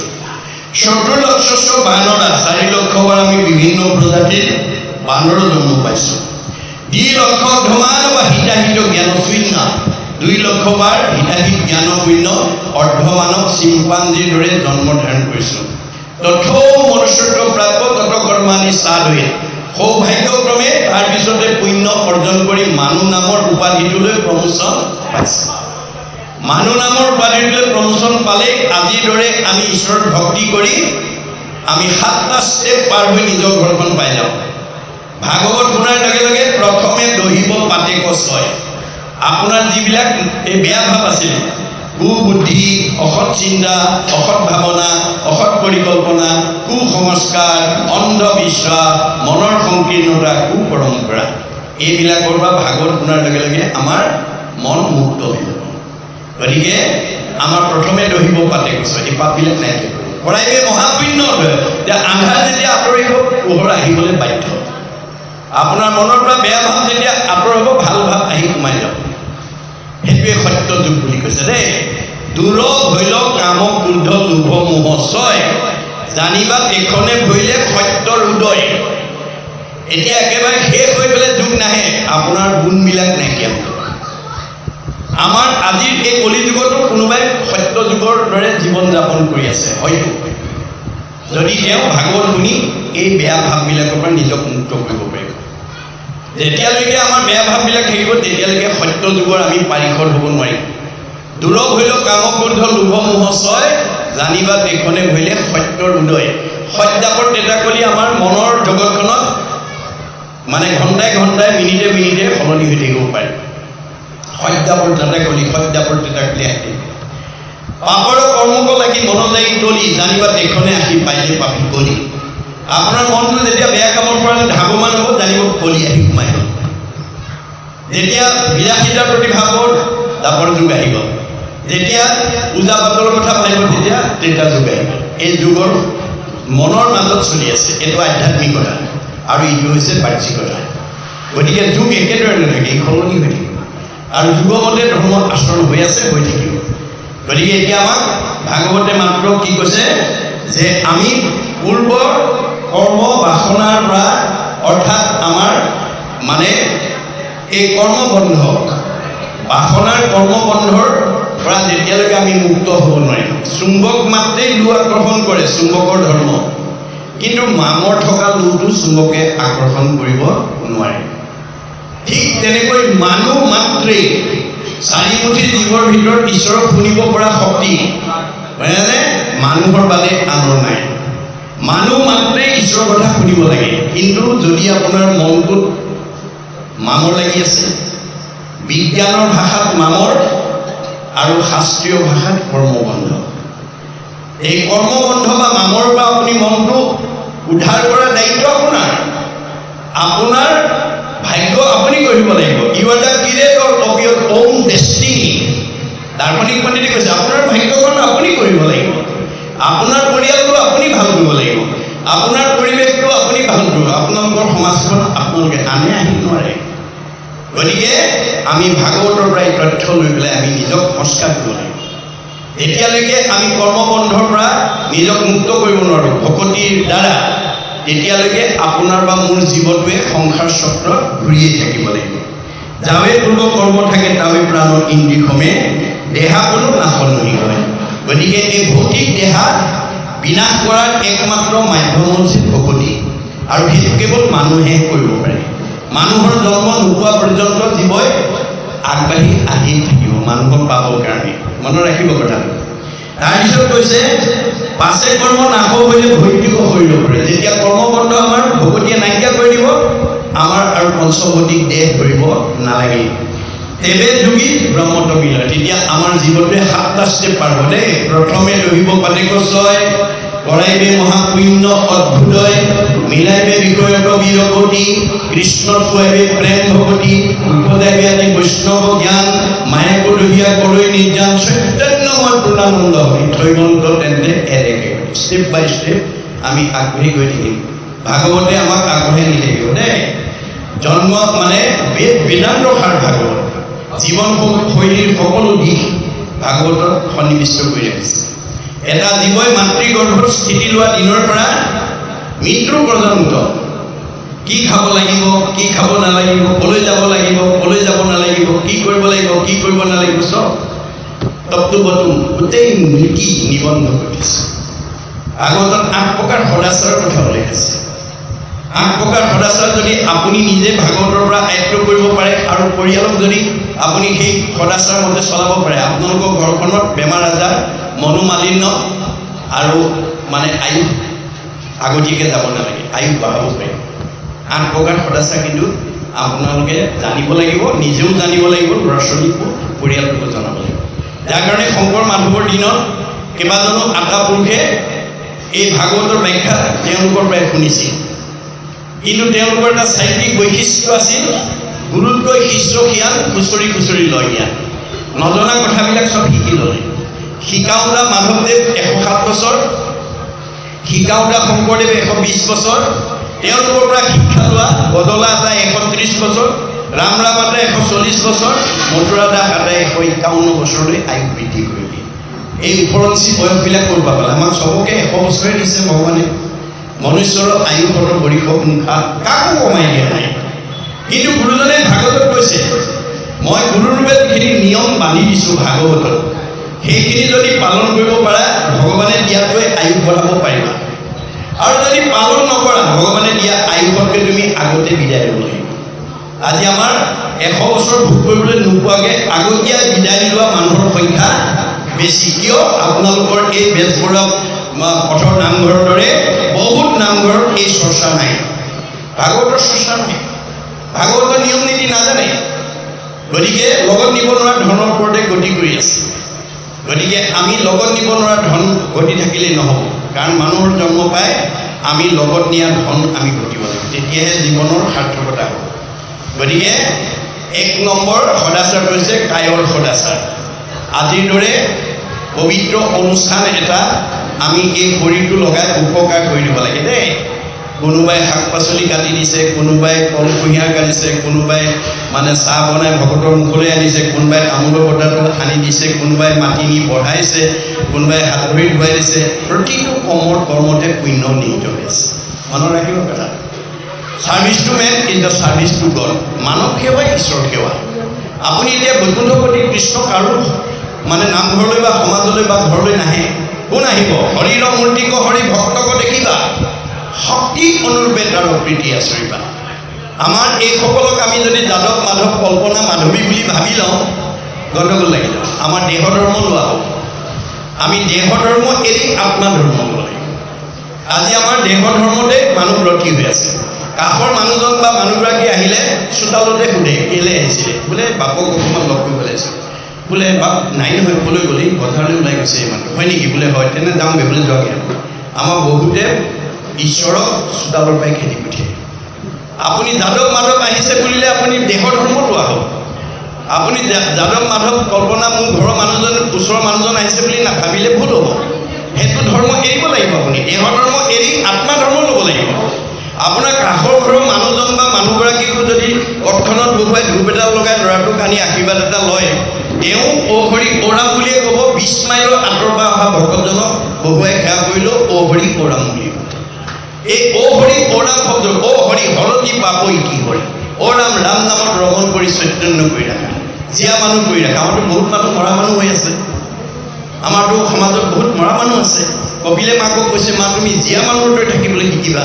মাকে কৈছে, বোপাই মৰা মানে মা মৰা মানুহৰ সংখ্যা পৰিয়ালত সমাজত সমীপত বেছি আছে। কোনবিলাক মৰা মানুহ? সাধুৰ সঙ্গে কৃষ্ণ কথা নুশুনে যি নৰ, জীৱন্ততে মৰা সেইটো অধম পামৰা। আজিৰ দৰে সৎসংগলৈ আহি মন ভাল লগা কথা যি নুশুনে, সি মন বেয়া লগা কথাই শুনিব লাগিব। ভগৱানৰ সৃষ্টিটো এটা ভাল এটা বেয়া, এটা দিন এটা ৰাতি, এটা পোহৰ এটা আন্ধাৰ। আপুনি পোহৰত নাথাকিলে আন্ধাৰতে থাকিব লাগিব, সুখত নাথাকিলে আপোনাৰ মনটো দুখতে থাকিব লাগিব, যিকোনো এটা। গতিকে আমি বেয়াটো এৰি ভাল ল'বৰ কাৰণে ভাগৱত শুনিবলৈ আহিব লাগে। ভাগৱত কিয় শুনিব লাগে?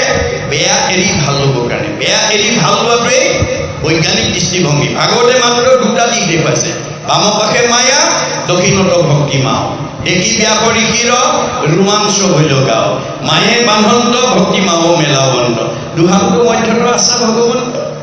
আমাৰ প্ৰত্যেকৰে হৃদয়তে ভগৱন্ত আছে। পদ দুটা দিছে, এটা বাম এটা সোঁ, এটা আগম এটা নিগম, এটা প্ৰবৃত্তি এটা নিবৃত্তি, এটা সকাম এটা নিষ্কাম, এটা সগুণ এটা নিগুণ। আপুনি কোনটোত যাব? যদি আপুনি 17খন পুৰাণৰ মতে গৈ থাকে, তেতিয়া আপুনি সংসাৰ স্ৰোতত বান্ধ খাই থাকিব। এতিয়া আমাৰ 17খন ব্যাসে লিখা 17খন পুৰাণৰ মতে চলা মানুহ শতকৰা 90জন। ভাগৱতৰ মতে চলা মানুহ সদ্যহতে 10জন। কাৰণ 17খন পুৰাণ লিখি ব্যাস জীৱনগতে মানে অসন্তুষ্ট হৈছিল। যাৰ কাৰণে নাৰদে ক'লে, তুমি এই জগতৰ লোকবিলাকক ভুল পথে পৰিচালিত কৰিলা। তোমাকতো ভগৱানে বিদগ্ধ পণ্ডিত, বেদজ্ঞ শাস্ত্ৰজ্ঞ টীকালজ্ঞ কৰি মানে সমাজৰ লোকসকলক সৎ পথে পঠিয়াবৰ কাৰণে তোমাক দিছিলে। তুমিতো মানুহক বিপথে পৰিচালিত কৰিলা। গতিকে ব্যাসে বিপথে পৰিচালিত কৰাৰ কাৰণে যদি জীৱনটোতে অসুস্থতা ভোগ কৰিব লগা হয়, বেজবৰুৱা পথৰ গাঁওখনৰ ভিতৰত আটাইতকৈ জ্ঞানী, আটাইতকৈ বুদ্ধিয়ক, আটাইতকৈ ধনৱন্ত, আটাইতকৈ বিদ্যাৱন্ত, আটাইতকৈ শিক্ষিত মানুহজনে যদি সমাজখনক যদি বিপথে পৰিচালিত কৰে, তেওঁ বাচি যাব পাৰিব নেকি? নোৱাৰিব। মনত ৰাখিব কথা। ভাগৱত শুনিবলৈ কিয় আহিব লাগে? ভগৱন্তই দিয়া প্ৰতিভাটো তেওঁৰ কামত ব্যৱহাৰ কৰিবলৈ শিকিবৰ কাৰণে আহিব লাগে। আজি আমাৰ বহুতে শুনা ধনঞ্জয়, ধন নহ'লে কাৰ্য নিশিজা। তোমাক ধনটো মই সৎকাম কৰিবৰ কাৰণে দিছোঁ, জীৱনৰ নিৰাপত্তাৰ কাৰণে দিছোঁ। তুমি যদি ধনৰ প্ৰয়োগ নাজানো, তোমাক ধনেই তোমাৰ মৃত্যুৰ কাৰণ। আজি আমাৰ সমাজত বহুতক ধনৰ কাৰণে মানুহে মাৰিছে। এতিয়া অলপতে যিটো ঘটনা হৈছে, ধনৰ কাৰণেই হৈছে। গতিকে ধনৰ প্ৰয়োগ নাজানিলে ধনেই মৃত্যুৰ কাৰণ হৈ পৰিব।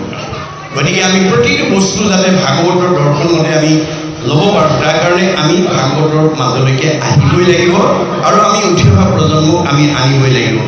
সেইকাৰণে কৈছে, এৰাই সংসাৰ দুখ লভে ব্ৰহ্মাণ্ডক সুখ, যেনে জল জলে প্ৰভে। আজি পৰ্বত পাহাৰ হ্ৰদৰ পৰা নদ নদীবিলাক ওলাই আহিছে।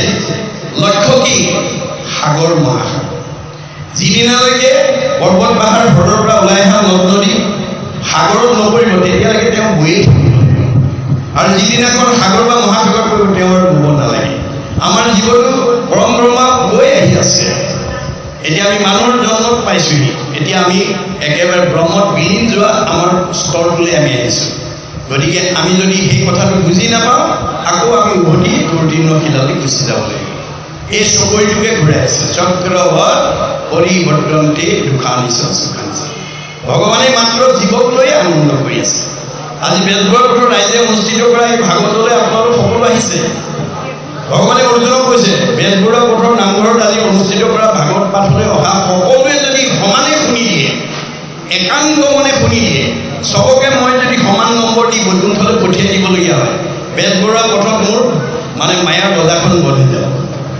সেইকাৰণে মই কাৰোবাক গ্ৰাম্য কথা পঠাই দিম, কাৰোবাক চাহ তামোল কথা খোৱাৰ কথা ভবাই দিম, কাৰোবাক ঘৰত এৰি থৈ অহা কাম কৰা কথা ভবাই দিম। এনেকৈ ৰীতে হঠাং য়ত্ৰতিয়ে নপ্ৰতিয়ে স্বাত্মানি অবিদ্যাত্মানো যথা য়বাসু যথা আত্ম।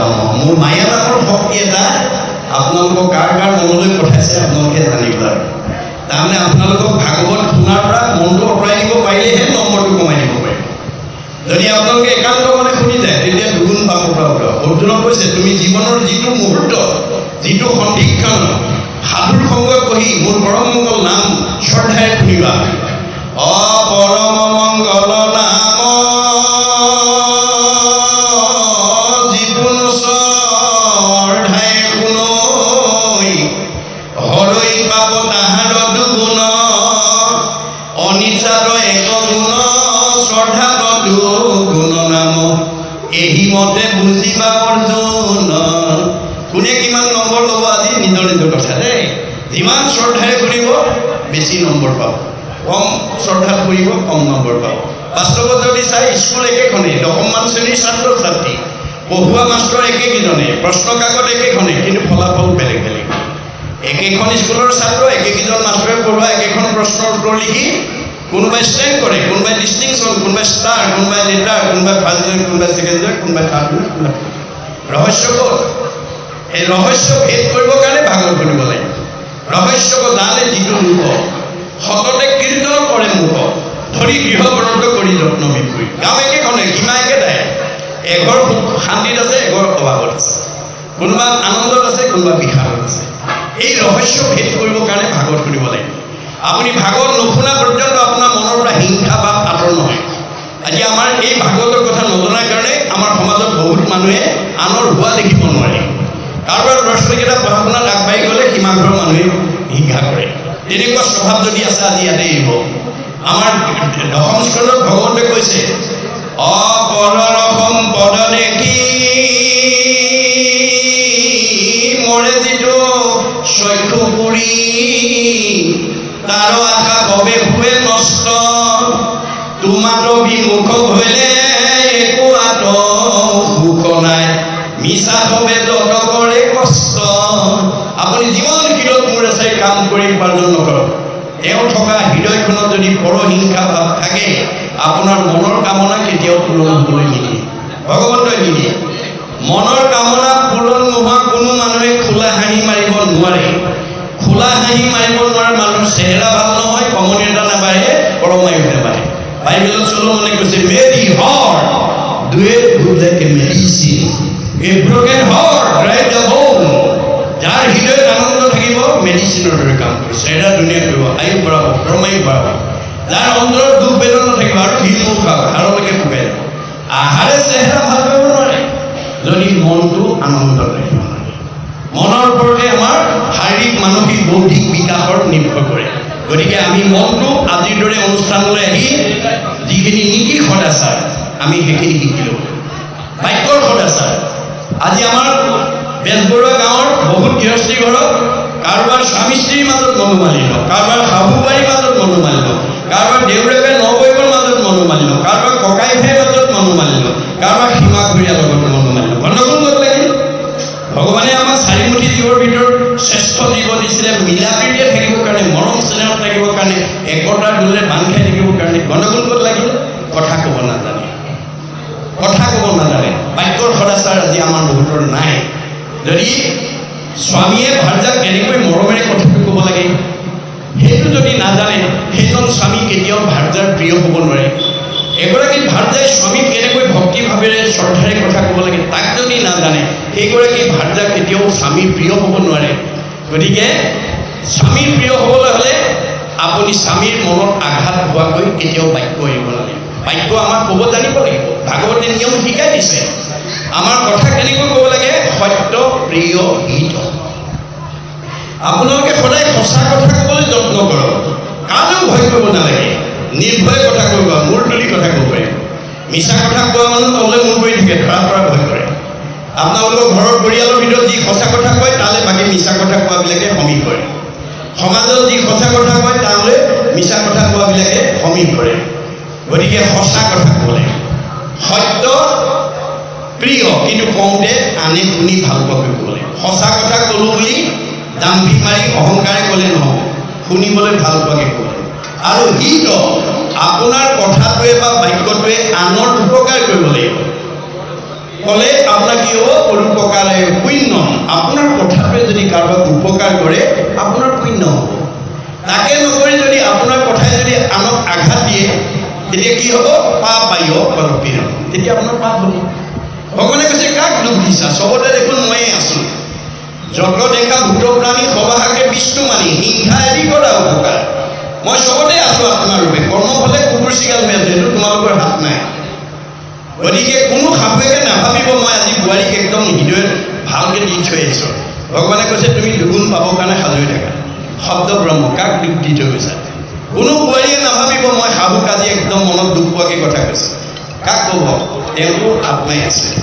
গতিকে আমি কোনো আত্মাই কোনো আত্মাক যাতে দুখ দিব লগা নহয়, তাৰ প্ৰতি আমি সজাগ হ'ব লাগিব। গতিকে আমি যদি কাৰোবাৰ মনত দুখ দিবলৈ যাওঁ আপোনাৰ পাপ হ'ব। পাপ হোৱাৰ লগে লগে আপোনাৰ জীৱনলৈ দুখ দুৰ্গতি নিজে নামি আহিব। আপুনি মাতিব নালাগে, আয়ুস নিজে কমি যাব, ভগৱানে কাটি দিব। আনৰ অন্তৰত আঘাত দি কোনো মানুহে আয়ুস বঢ়াব নোৱাৰে আৰু কোনো মানুহ স্থায়ী সুখৰ অধিকাৰী হ'ব নোৱাৰে। মনত ৰাখিব কথা। ভাগৱতে আমাক এই কথা কৈ আছে যে সত্য প্ৰিয় হিত, এইটো বাক্যৰ সদাচাৰ, মনৰ সদাচাৰ, দয়া প্ৰেম কৰোণা, ইজনৰ প্ৰতি সিজনৰ আমাৰ মৰম চেনেহ থাকিব লাগিব। গমন সদাচাৰ, ভৰিকেইটা আমাক যাব দিছে, দিলে বুলিয়ে অগম্যা গমন কৰিলে নহ'ব। ভাগৱতত গুৰুজনাই সীমা বান্ধি থৈ গৈছে। প্ৰথম স্কন্ধ ভাগৱতৰ সীমা বান্ধিছে কি? আমাৰ ঘৰখনৰ কোনোজন সদস্য যাতে কলি থকা ঠাইলৈ যাব লগা নহয়। কলি ক'ত থাকে? পৰীক্ষিতে কলিক নিগ্ৰহ কৰোঁতে প্ৰধানকৈ চাৰিটা ঠাই দিছে। নিৰ্পতি বুলন্ত কলি দুপতিলো স্থান, জৈত খেলে জোৱা পাশা কৰে মদ্যপান। স্ত্ৰী পঞ্চ শুনা গৃহস্থৰত থাকে জৈত, এই চাৰি স্থান দিলো মঞ্চ গৈ আদিত। এই চাৰিটা ঠাইত কলি থাকে দেই। মদ ভাং খোৱা, জোৱা পাশা খেলা, পৰস্ত্ৰী আসক্ত, হিংসা ধৰ্ম। এই চাৰিটা ঠাইলৈ যাতে আমাৰ কোনো সদস্য যাতে যাব লগা নহয়, তাৰ কাৰণে জ্যেষ্ঠসকলে চোকা দৃষ্টি ৰাখিব। দ্বিতীয় বান দিছে কি? অন্য দেৱীলেও নকৰিবা সেও, এখন বেদ। গৃহ নপঠিবা তাৰ, দুখন বেদ। মূৰ্তিখন আছে বা তিনিখন বেদ, প্ৰসাদো নাখে বা চাৰিখন বেদ।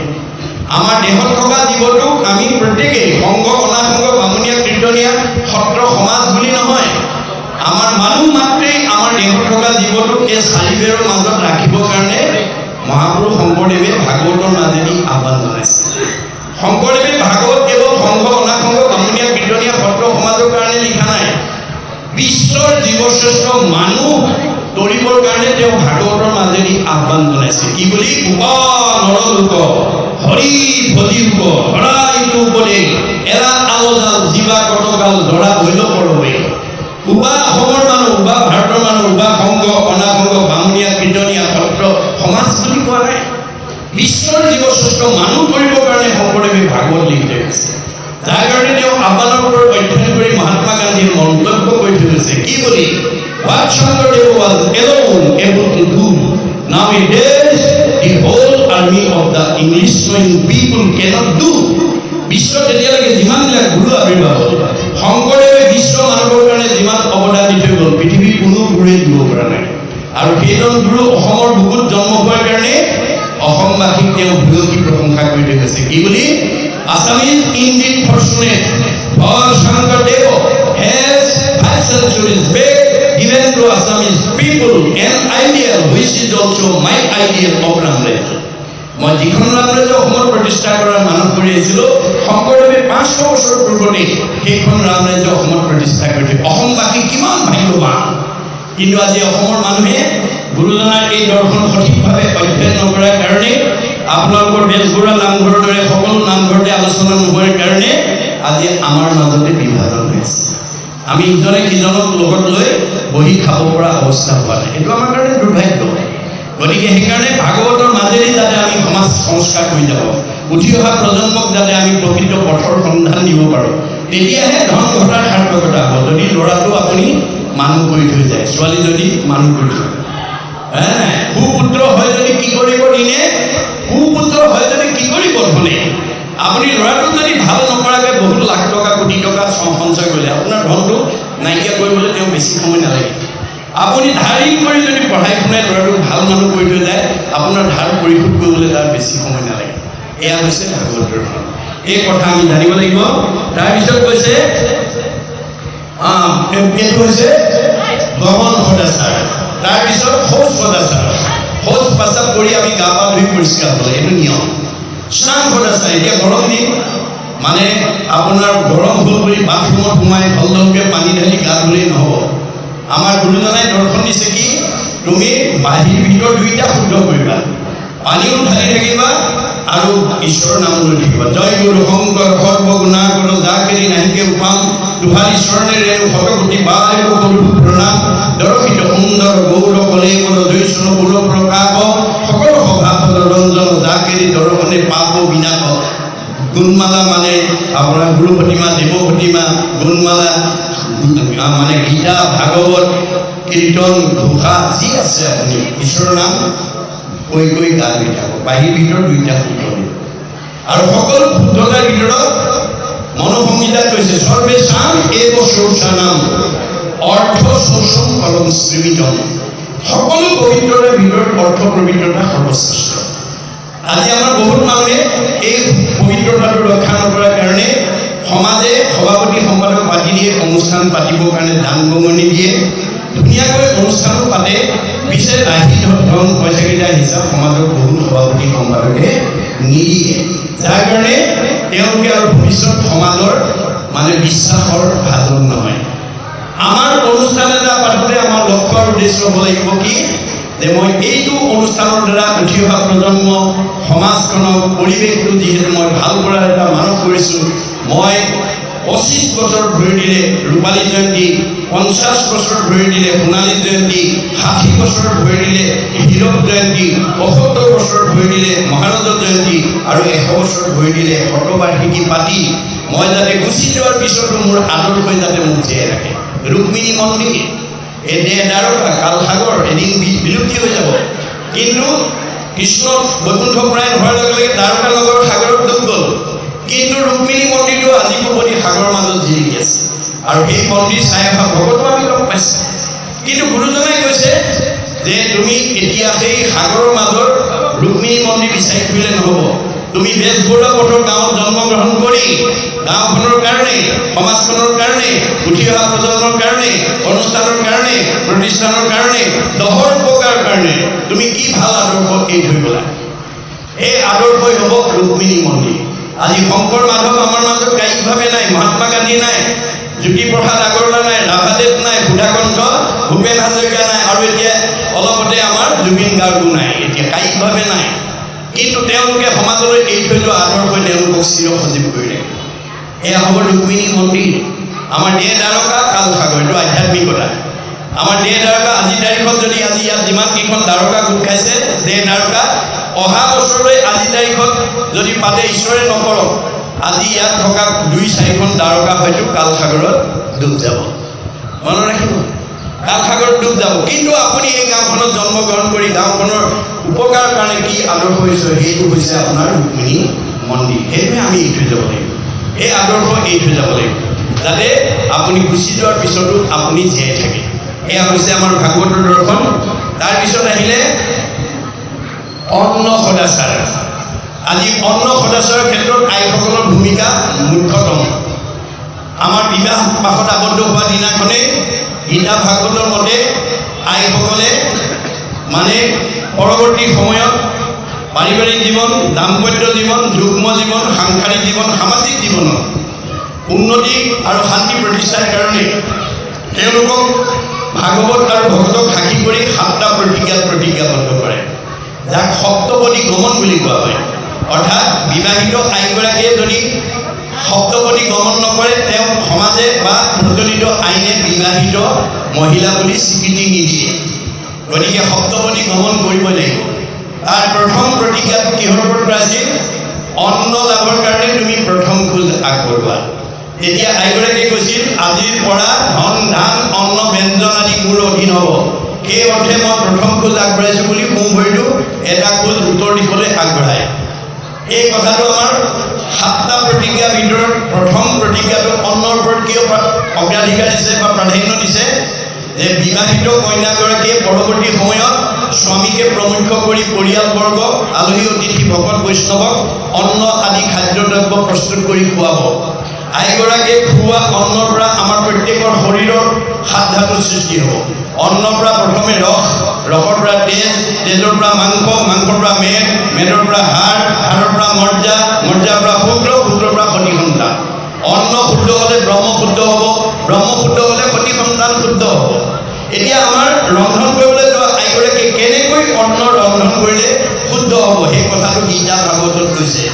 জলপুষ্প ফলমূল খাদ্যদ্ৰব্যজাত অন্ন আদি কৰি কবি অৰ্পিব কৃষ্ণত।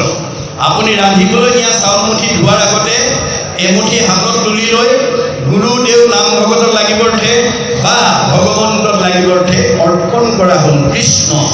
এইবুলি কৃষ্ণ মন্ত্ৰ উচ্চাৰণ কৰি এমুঠি চাউল এটা পাত্ৰত থোৱাৰ পিছতহে বাকীখিনি ভক্তিভাৱে ধুই পখালি ৰন্ধন কৰি খাবলৈ দিওঁতেও কৃষ্ণ মন্ত্ৰ উচ্চাৰণ কৰি দিব। আইগৰাকী কৃষ্ণ মন্ত্ৰৰ প্ৰাধান্য কি বুলি কৈছে? হৰিনাম হুতাসন পাপ সুখাংগন খনেকতে দহি কৰে চন। আইগৰাকীৰ সেই কৃষ্ণ শব্দটো কোৱাৰ লগে লগে সেই সময়লৈকে আমাৰ প্ৰত্যেকখন গৃহস্থী ঘৰত পুৱা শুই উঠাৰ পৰা গধূলা হোৱালৈকে কৰ্মবিলাক কৰোঁতে যিটো অবাঞ্ছিত 5টা পাপ সংঘটিত হয়, যিকেইটা পাপৰ কাৰণে আমাৰ জীৱকেইটা বৈকুণ্ঠত দূৰৰ কথা স্বৰ্গলৈকে যাব নোৱাৰে বুলি গীতা ভাগৱতত উল্লেখ কৰিছে। এই 5টা কি পাপ? কান্দনি, পেখনি, চুলি, কলসী, মাৰ্জনী। গৃহস্থৰ পঞ্চ হিংসা সিজে ৰাতি তিনি। ৰাতিপুৱা শুই উঠাৰ পৰা গধূলা পুনৰ হোৱালৈকে কৰ্মবিলাক কৰোঁতে এই 5টা পাপ অবাঞ্ছিত হয়। কান্দনি মানে ঢেঁকী বা মিক্সাৰ জা জলপান প্ৰস্তুত কৰোঁতে ব্ৰহ্ম হত্যা হয়, তাত এটা পাপ লাগে। পেখনি মানে পতাত মছলা পিছা, সৰিয়হ পিছা, আদা পিছা, জলকীয়া পিছা, নহৰু পিছা কৰি অন্ন তৈয়াৰ কৰোঁতে তাতো ব্ৰহ্ম হত্যা হ'ল, তাতো পাপ লাগে। চুলি জুহালত বা গেছত ৰন্ধনশালাত অন্ন প্ৰস্তুত কৰোঁতে তাতো ব্ৰহ্ম হত্যা হয়, তাতো পাপ লাগে। মাৰ্জনী ঠাইঘৰ মানে সাৰোঁতে মচোঁতে ফুটা বাঢ়নি জাৰুত লাগি চকুৰে মনিব নোৱাৰা জীৱাণু মৃত্যু মুখত পৰে, তাতো ব্ৰহ্ম হত্যা হয়, তাতো পাপ লাগে। কলসী কলহ বা কোনো পাত্ৰত পানী আনিলে চকুৰে মনিব নোৱাৰা জীৱাণু আহে, গৰম কৰি মাৰি পেলোৱা হয়, তাতো ব্ৰহ্ম হত্যা হয়, তাতো পাপ লাগে। তাৰ দুখে গৃহবাসী, কোনো সংঘ অনাসংঘ বুলি কোৱা নাই দেই, গৃহবাসী গৃহস্থী মাত্ৰেই তাৰ দুখে গৃহবাসী স্বৰ্গক নাযায়। কৃষ্ণ অৰ্থে কৰি কোনো মুকুতি নাপায়। আইগৰাকীয়ে যদি কৃষ্ণ সংস্কৃতি অৱলম্বন কৰি যদি ৰন্ধন কৰিব পাৰে আৰু দিব পাৰে, তেতিয়া এই 5টা পাপে আমাৰ গৃহস্থী জীৱকেইটাক চুব নোৱাৰে। মনত ৰাখিব কথা। হৰিনাম হুতাসন পাপ সুখাংগন খনেকতে দহি কৰে চন। এতিয়া আমাৰ বহুত আই হয়তো মনত আছে, বহুত আই হয়তো পাহৰি গৈছে। বিয়া দিনাখনে যে প্ৰথম প্ৰতিজ্ঞা অন্ন শুদ্ধকৈ খুৱাম বুলি প্ৰতিজ্ঞা কৰিছিল, আমাৰ বহুতে হয়তো পাহৰি গৈছে। যদি কোনোবা পাহৰিছে, অহাকালিৰ পৰা আকৌ আৰম্ভ কৰি দিব। ঈশ্বৰক অৰ্পণ কৰোঁতে কৰোঁতে এমুঠি এমুঠিকে ধোঁতে এদিন টেকেলি বা পাত্ৰটো ভৰ্তি হৈ যাব। এমাহৰ মূৰত সেইখিনি বিক্ৰী কৰি যদি আপুনি গাঁৱৰ নামঘৰৰ কাৰণে, কোনোবা দুখীয়া পৰিয়ালৰ মানে পঢ়া শুনা ল'ৰা ছোৱালীৰ কাৰণে বা কোনোবা চিকিৎসাধীন হৈ আছে, টকাৰ অভাৱত চিকিৎসা শুদ্ধকৈ কৰিব তাৰ কাৰণে, বা কোনো দুখীয়া ভগনীয়াক যদি আপুনি দান দি দিয়ে, তেতিয়াহ'লে পৰৰ উপকাৰ কৰাৰ কাৰণে তেওঁৰ আকৌ সেইটো পৰোপকাৰে পুণ্য। অন্ন শুদ্ধ হ'ল, তাতো পুণ্য হ'ল, আৰু আনক উপকাৰ কৰিলে তাতো পুণ্য। ডবল পুণ্য আমাৰ আইগৰাকীয়ে ঘৰখনৰ কাৰণে কঢ়িয়াই আনিব পাৰিব। গতিকে এই নিয়ম আমাৰ দিছে অন্ন পবিত্ৰতাৰ কাৰণে। আৰু শেষ নম্বৰ সদাচাৰটো হৈছে শয়ন সদাচাৰ। আজি আমাৰ সমাজত বহুত মানুহ শুবও নাজানে, উঠিবও নাজানে। এতিয়া গৰম দিনত ফেন চলি আছে, কোমল বিচনা পাৰি থৈছে, প্ৰটিনযুক্ত আহাৰ পেট ভৰাই খাইছে আৰু কোমল বিচনাত গৈ ধপং কৰি শুই দিছে। তেনেকুৱা অভ্যাস আছে যদি এৰিব। আমি কেনেকৈ শুব লাগে মাধৱদেৱে নিয়ম মানি দিছে। দুঃস্বপ্ন নাশন ইটো মাধৱ মাধৱ নাম, দুষ্ট গ্ৰহ ভয় বিনাশন, পৰম শংকৰ ৰূপ জানি মাধৱৰ নাম সৰ্বদাই কৰি কীৰ্তন। মহাপুৰুষ মাধৱদেৱে অকল অসমৰ বা ভাৰতৰ নহয়, বিশ্বৰ জীৱশ্ৰেষ্ঠ মানুহ কৰিবৰ কাৰণে এফাকি দুফাকি নহয় 1000 এফাকি ঘোষাৰে এখন অমূল্য শাস্ত্ৰ ৰচনা কৰিছে, যাৰ নাম নামঘোষা, যিখন পৃথিৱীৰ ভিতৰত সৰ্বশ্ৰেষ্ঠ গ্ৰন্থ বুলি শাস্ত্ৰত উল্লেখ আছে। পৃথিৱীত ধৰ্মশাস্ত্ৰ আছে যত সবাহাৰে সাৰ আছে ঘোষাৰ মধ্যত। আপুনি জীৱন্ত অৱস্থাত যদি 1000 এফাকি ঘোষাৰ তত্ত্ব আয়ত্ত কৰিব পাৰে, আপোনাৰ জীৱন মুক্তি পাব। আৰু আপোনাক পৃথিৱীত কোনো দ্বিতীয় ব্যক্তি নোলাব যি আপোনাক তৰ্কযুদ্ধত পৰাভূত কৰিব পাৰিব। ইমান মাহাত্য। গতিকে তাৰ 1000 এফাকি এটা ঘোষাও যদি গাই শুব পাৰে, তেতিয়া দুষ্ট গ্ৰহৰ প্ৰতিক্ৰিয়াই আপোনাৰ মনত কেতিয়াও প্ৰভাৱ পেলাব নোৱাৰে। কেতিয়াবা এনেকুৱা হয়, পাৰিবাৰিক জীৱন, দাম্পত্য জীৱন, যুগ্ম জীৱন, সাংসাৰিক জীৱন, সামাজিক জীৱনৰ কিছুমান প্ৰতিক্ৰিয়া ভাৱে আমাৰ মনত এনেকৈ প্ৰভাৱ পেলায় যে বিচনাত শুই দিয়াৰ পিছত বহুত সময়লৈকে টোপনি নাহে, ছাতি ফুটি লাগি থাকে। সেইটো দুৰ্দিন বুলি কোৱা হৈছে। তেনেকুৱা দুৰ্দিন যদি কাৰোবাৰ জীৱনলৈ নামি আহে, আমি কি কৰিব লাগিব? আপোনাৰ 1000 এফাকি ঘোষাৰ পৰা যিমান ঘোষা মুখস্থ আছে, এটাৰ পিছত এটা গৈ কীৰ্তন যিমান মুখস্থ আছে, বৰগীত যিমান মুখস্থ আছে, ধ্যানাম যিমান মুখস্থ আছে, আপুনি গাই যাওক। অতি কম সময়ৰ ভিতৰতে চাউণ্ড শ্লিপ, মধুৰ টোপনি আহি যাব। মনত ৰাখিব কথা। আমাৰ বহুতে উঠিব নাজানে, সাৰ পালে চকু মোহাৰি কামৰ ধান্দাত জপংকে নামি আহে। সেইটো অভ্যাস আছে যদি এৰিব। আমি কেনেকৈ উঠি আহিব লাগে ভাগৱতে নিয়ম মানি দিছে যে পৰম ভগৱন্তই আমাৰ 3টা গুণত আমাৰ দেহ জগতত অৱস্থান কৰি আছে। কেনেকৈ? ব্ৰহ্ম, পৰমাত্মা, ভগৱন্ত একে তত্ত্ব, একৰেখে 3 নাম লক্ষণ ভেদক, 3টা গুণনাম লৈ আমাৰ দেহ জগতত অৱস্থান কৰি আছে। ব্ৰহ্মৰূপে কি কৰিছে? আমাক চৈতন্য কৰি ৰাখিছে, জীয়াবন কৰি ৰাখিছে। আপুনি দূৰ টোপনি গ'লেও আপুনি জীয়াই থাকে। এজন টোপনি যোৱা মানুহে ক'ব পাৰে নেকি মই জীয়াই আছোঁ নে মৰিলোঁ? নোৱাৰে। তথাপিও আপোনাক জীয়াই ৰাখে কোনে? ব্ৰহ্মশক্তিয়ে। আৰু সাৰ পোৱাৰ লগে লগে চকুৰে দেখে, কাণেৰে শুনে, মুখেৰে খায়, হাতেৰে কৰে, ভৰিৰে যায়। ইন্দ্ৰিয়বিলাকক সচেতন কৰি ৰাখিছে কোনে? পৰমাত্মাই। আৰু সৃষ্টি স্থিতি প্ৰলয়ৰ গৰাকী ভগৱন্তই যথাকৰ্ম তথা ফল দিবৰ কাৰণে হৃদয়তে অৱস্থান কৰি আছে। অৰ্জুনক কৈছে, অৰ্জুন কৰ্মাণি অধিকাৰ অস্তি মা ফল কদাচন, তোমাক মই কামৰ অধিকাৰ দিছোঁ, মোৰ পৰা ফল নিবিচাৰিবা। অৰ্জুনেতো প্ৰতিবাদ কৰিছে, যদি কামেই ফলেই বিচাৰিব নালাগে, তোমাক আৰাধনা কৰা মোৰ প্ৰয়োজনে বা কি? কৃষ্ণই হাঁহি পেলাই কৈছে, কৃষ্ণই বোলে শুনা তাৰ হেতু মহাব, নুখুজিলে ঈশ্বৰে আপুনি দেন্ত ফল। হে অৰ্জুন, তুমি মোৰ পৰা কোনো ফল বিচাৰিব নালাগে, মই নুখুজাকে দিম। নুখুজাকে দিয়া বোলে প্ৰমাণ যেন আজি শিশুছো অপেক্ষ নুখুজয়, তথাপিতো স্নেহে থাকি মাতৃষ্ণ নদে। এটা কেঁচুৱাই গাখীৰ নিবিচাৰিলে বুলি মাকে বিচনাত পেলাই থৈ দিনটো কামতে আসক্ত হৈ নাথাকে। কৰ্মৰ মাজৰ পৰাই পুত্ৰ স্নেহত আপ্লুত হৈ এগৰাকী মাতৃয়ে যেনেকৈ যথাসময়ত পুত্ৰক স্তন দান দিয়ে, ময়ো তোমাক যথাকৰ্ম তথা ফল দিমেই। তুমি মাত্ৰ কৰ্ম নিৰ্বাচন কৰিবলৈ শিকিবা। বোলে কৰ্ম কি? বেদে যাক বিধি আছে তাকে বোলে কৰ্ম, বেদবিহিত কৰ্ম কৰিবা। বোলে বেদে কি বিধিছে? ঈশ্বৰৰ অৰ্থে যিটো কৰে তাকে বোলে কৰ্ম। আজি এই বেদত মানে আপোনালোকৰ গাঁৱে আজি এইটো বেদবিহিত কৰ্ম কৰিলে। ইমানবিলাক আত্মাক আজি আপোনালোকে ভাগত শুনাই দিলে। মাইক্ৰফোন ব্যৱহাৰ কৰি পইচা কেইটামান খৰচ বেছি কৰিছে, কিন্তু পুণ্যৰ মাত্ৰা বহুত বঢ়াই আছে। এই মাইক্ৰফোনেদি ভাগৱতৰ প্ৰতিধ্বনি, নামৰ প্ৰতিধ্বনি যিমান দূৰলৈকে গৈছে, একজনে যদি নাম ওচৰলৈ শুনে মানে পাপ সবাৰো ঘৰে। মানুহটো দূৰৰ কথা, মোৰ ভক্ত জড়িত থাকে, উদাৰ চৰিত্ৰ, কীট পতংগকো কৰে পবিত্ৰ। ইয়াৰ পৰা যিমান দূৰলৈকে ইয়াৰ প্ৰতিধ্বনি যাব, তালৈকে আমাৰ প্ৰকৃতি জগতৰ জীৱবিলাকো উদ্ধাৰ হৈ যাব। গতিকে আপোনালোকৰ এটা কৰ্ম আঁচনিয়ে যদি জগতৰ প্ৰদূষণ বায়ু সম্বোধন কৰিব পাৰে, প্ৰাণী জগতৰ যদি উপকাৰ কৰিব পাৰে, তেতিয়া কৰাসকলৰ কি হ'ব? পৰোপকাৰে পুণ্য। আজি এই গাঁওবাসী, এই সেৱকীসকলৰ আজি পুণ্য অৰ্জন হৈ যাব। মনত ৰাখিব কথা। গতিকে বেদে যাক নিষেধিছে সেইটো অকৰ্ম। বেদ লিখিত কৰ্ম নকৰিবা। বেদে কি কৈছে? যত দেখা ভূত প্ৰাণী সবাকে বিষ্ণু মানি হিংসা এৰি কৰা উপকাৰ। মই চবতে আছোঁ, পাৰিলে কাৰোবাক উপকাৰ কৰিব, কাকো হিংসা নকৰিবা। গতিকে আপুনি বেদ লিখিত কৰ্ম কৰিলে অকৰ্ম আচৰিলে মিলে বিকৰ্ম ঘটে। আপুনি তাকে নকৰি যদি কাৰোবাক হিংসা কৰে, কাৰোবাক দুখ দিয়ে, কাৰোবাক আঘাত দিয়ে, ভগৱানে কৈছে কাক দুখ দিছা, কাক আঘাত দিছা? চবতে দেখোন ময়ে আছোঁ। মোকে দুখ দিবা, মোকে আঘাত দিবা, মোকে অন্যায় কৰিবা, মোকে ঠকিবা, মোৰে সীমা ঠেলিবা, আকৌ তোমাক মই ভালে ৰাখিব লাগে। নহ'ব। ভাগৱত শুনি এই বেয়াবোৰ এৰিবা। এৰি ভাল ল'বৰ কাৰণে ভাগৱত পঢ়িবলৈ আহিব লাগে দাৰ্শনিক পণ্ডিতে কৈছে bed is bed and good is good do bed never never and do good ever ever বেয়াটো সদায় বেয়া তাক ত্যাগ কৰিব ভালটো সদায় ভাল তাক আঁকোৱালি ল'ব কপিলে মাকক কৈছে জীৱৰ দুৰ্ভাগ্য বা সংগক কয় কিন্তু দুৰ্জনৰ সং তেজি বেলা কয় মা তুমি যদি জীৱনত ভাল মানুহ হ'ব খুজিছা বেয়া মানুহৰ সংগ ত্যাগ কৰিবা সেই সংগতিতে যদি কৰে সাধু মুখ্যৰ দুৱাৰ দেৱে ভুৱে মুকুল আজি আপোনালোক চব সাধু হৈ আছে দেই মনত ৰাখিব সাধু কাক কয় মূৰ শুনিৰ মন কথা কহন্ত শুনন্ত যি মানুহে মোৰ কথা কয় বা শুনে মোত মন দিয়াত সবে তাপ এৰামন্ত মোত মনোযোগ দি তিনিটা তাপৰ মোৰ সৃষ্ট তিনিটা তাপৰ পৰা নিজক মুক্ত কৰি ৰাখে তাকে বুলিও সাধু জানিবা আই তাৰাৰ সংগত তুমি পাঠিবা সদায় গতিকে আপুনি ৰাতিপুৱা শুই উঠিয়ে হাত দুখন তেওঁৰ ওচৰলৈ লৈ আনি ক'ব প্ৰভু তোমাৰ কৃপাতহে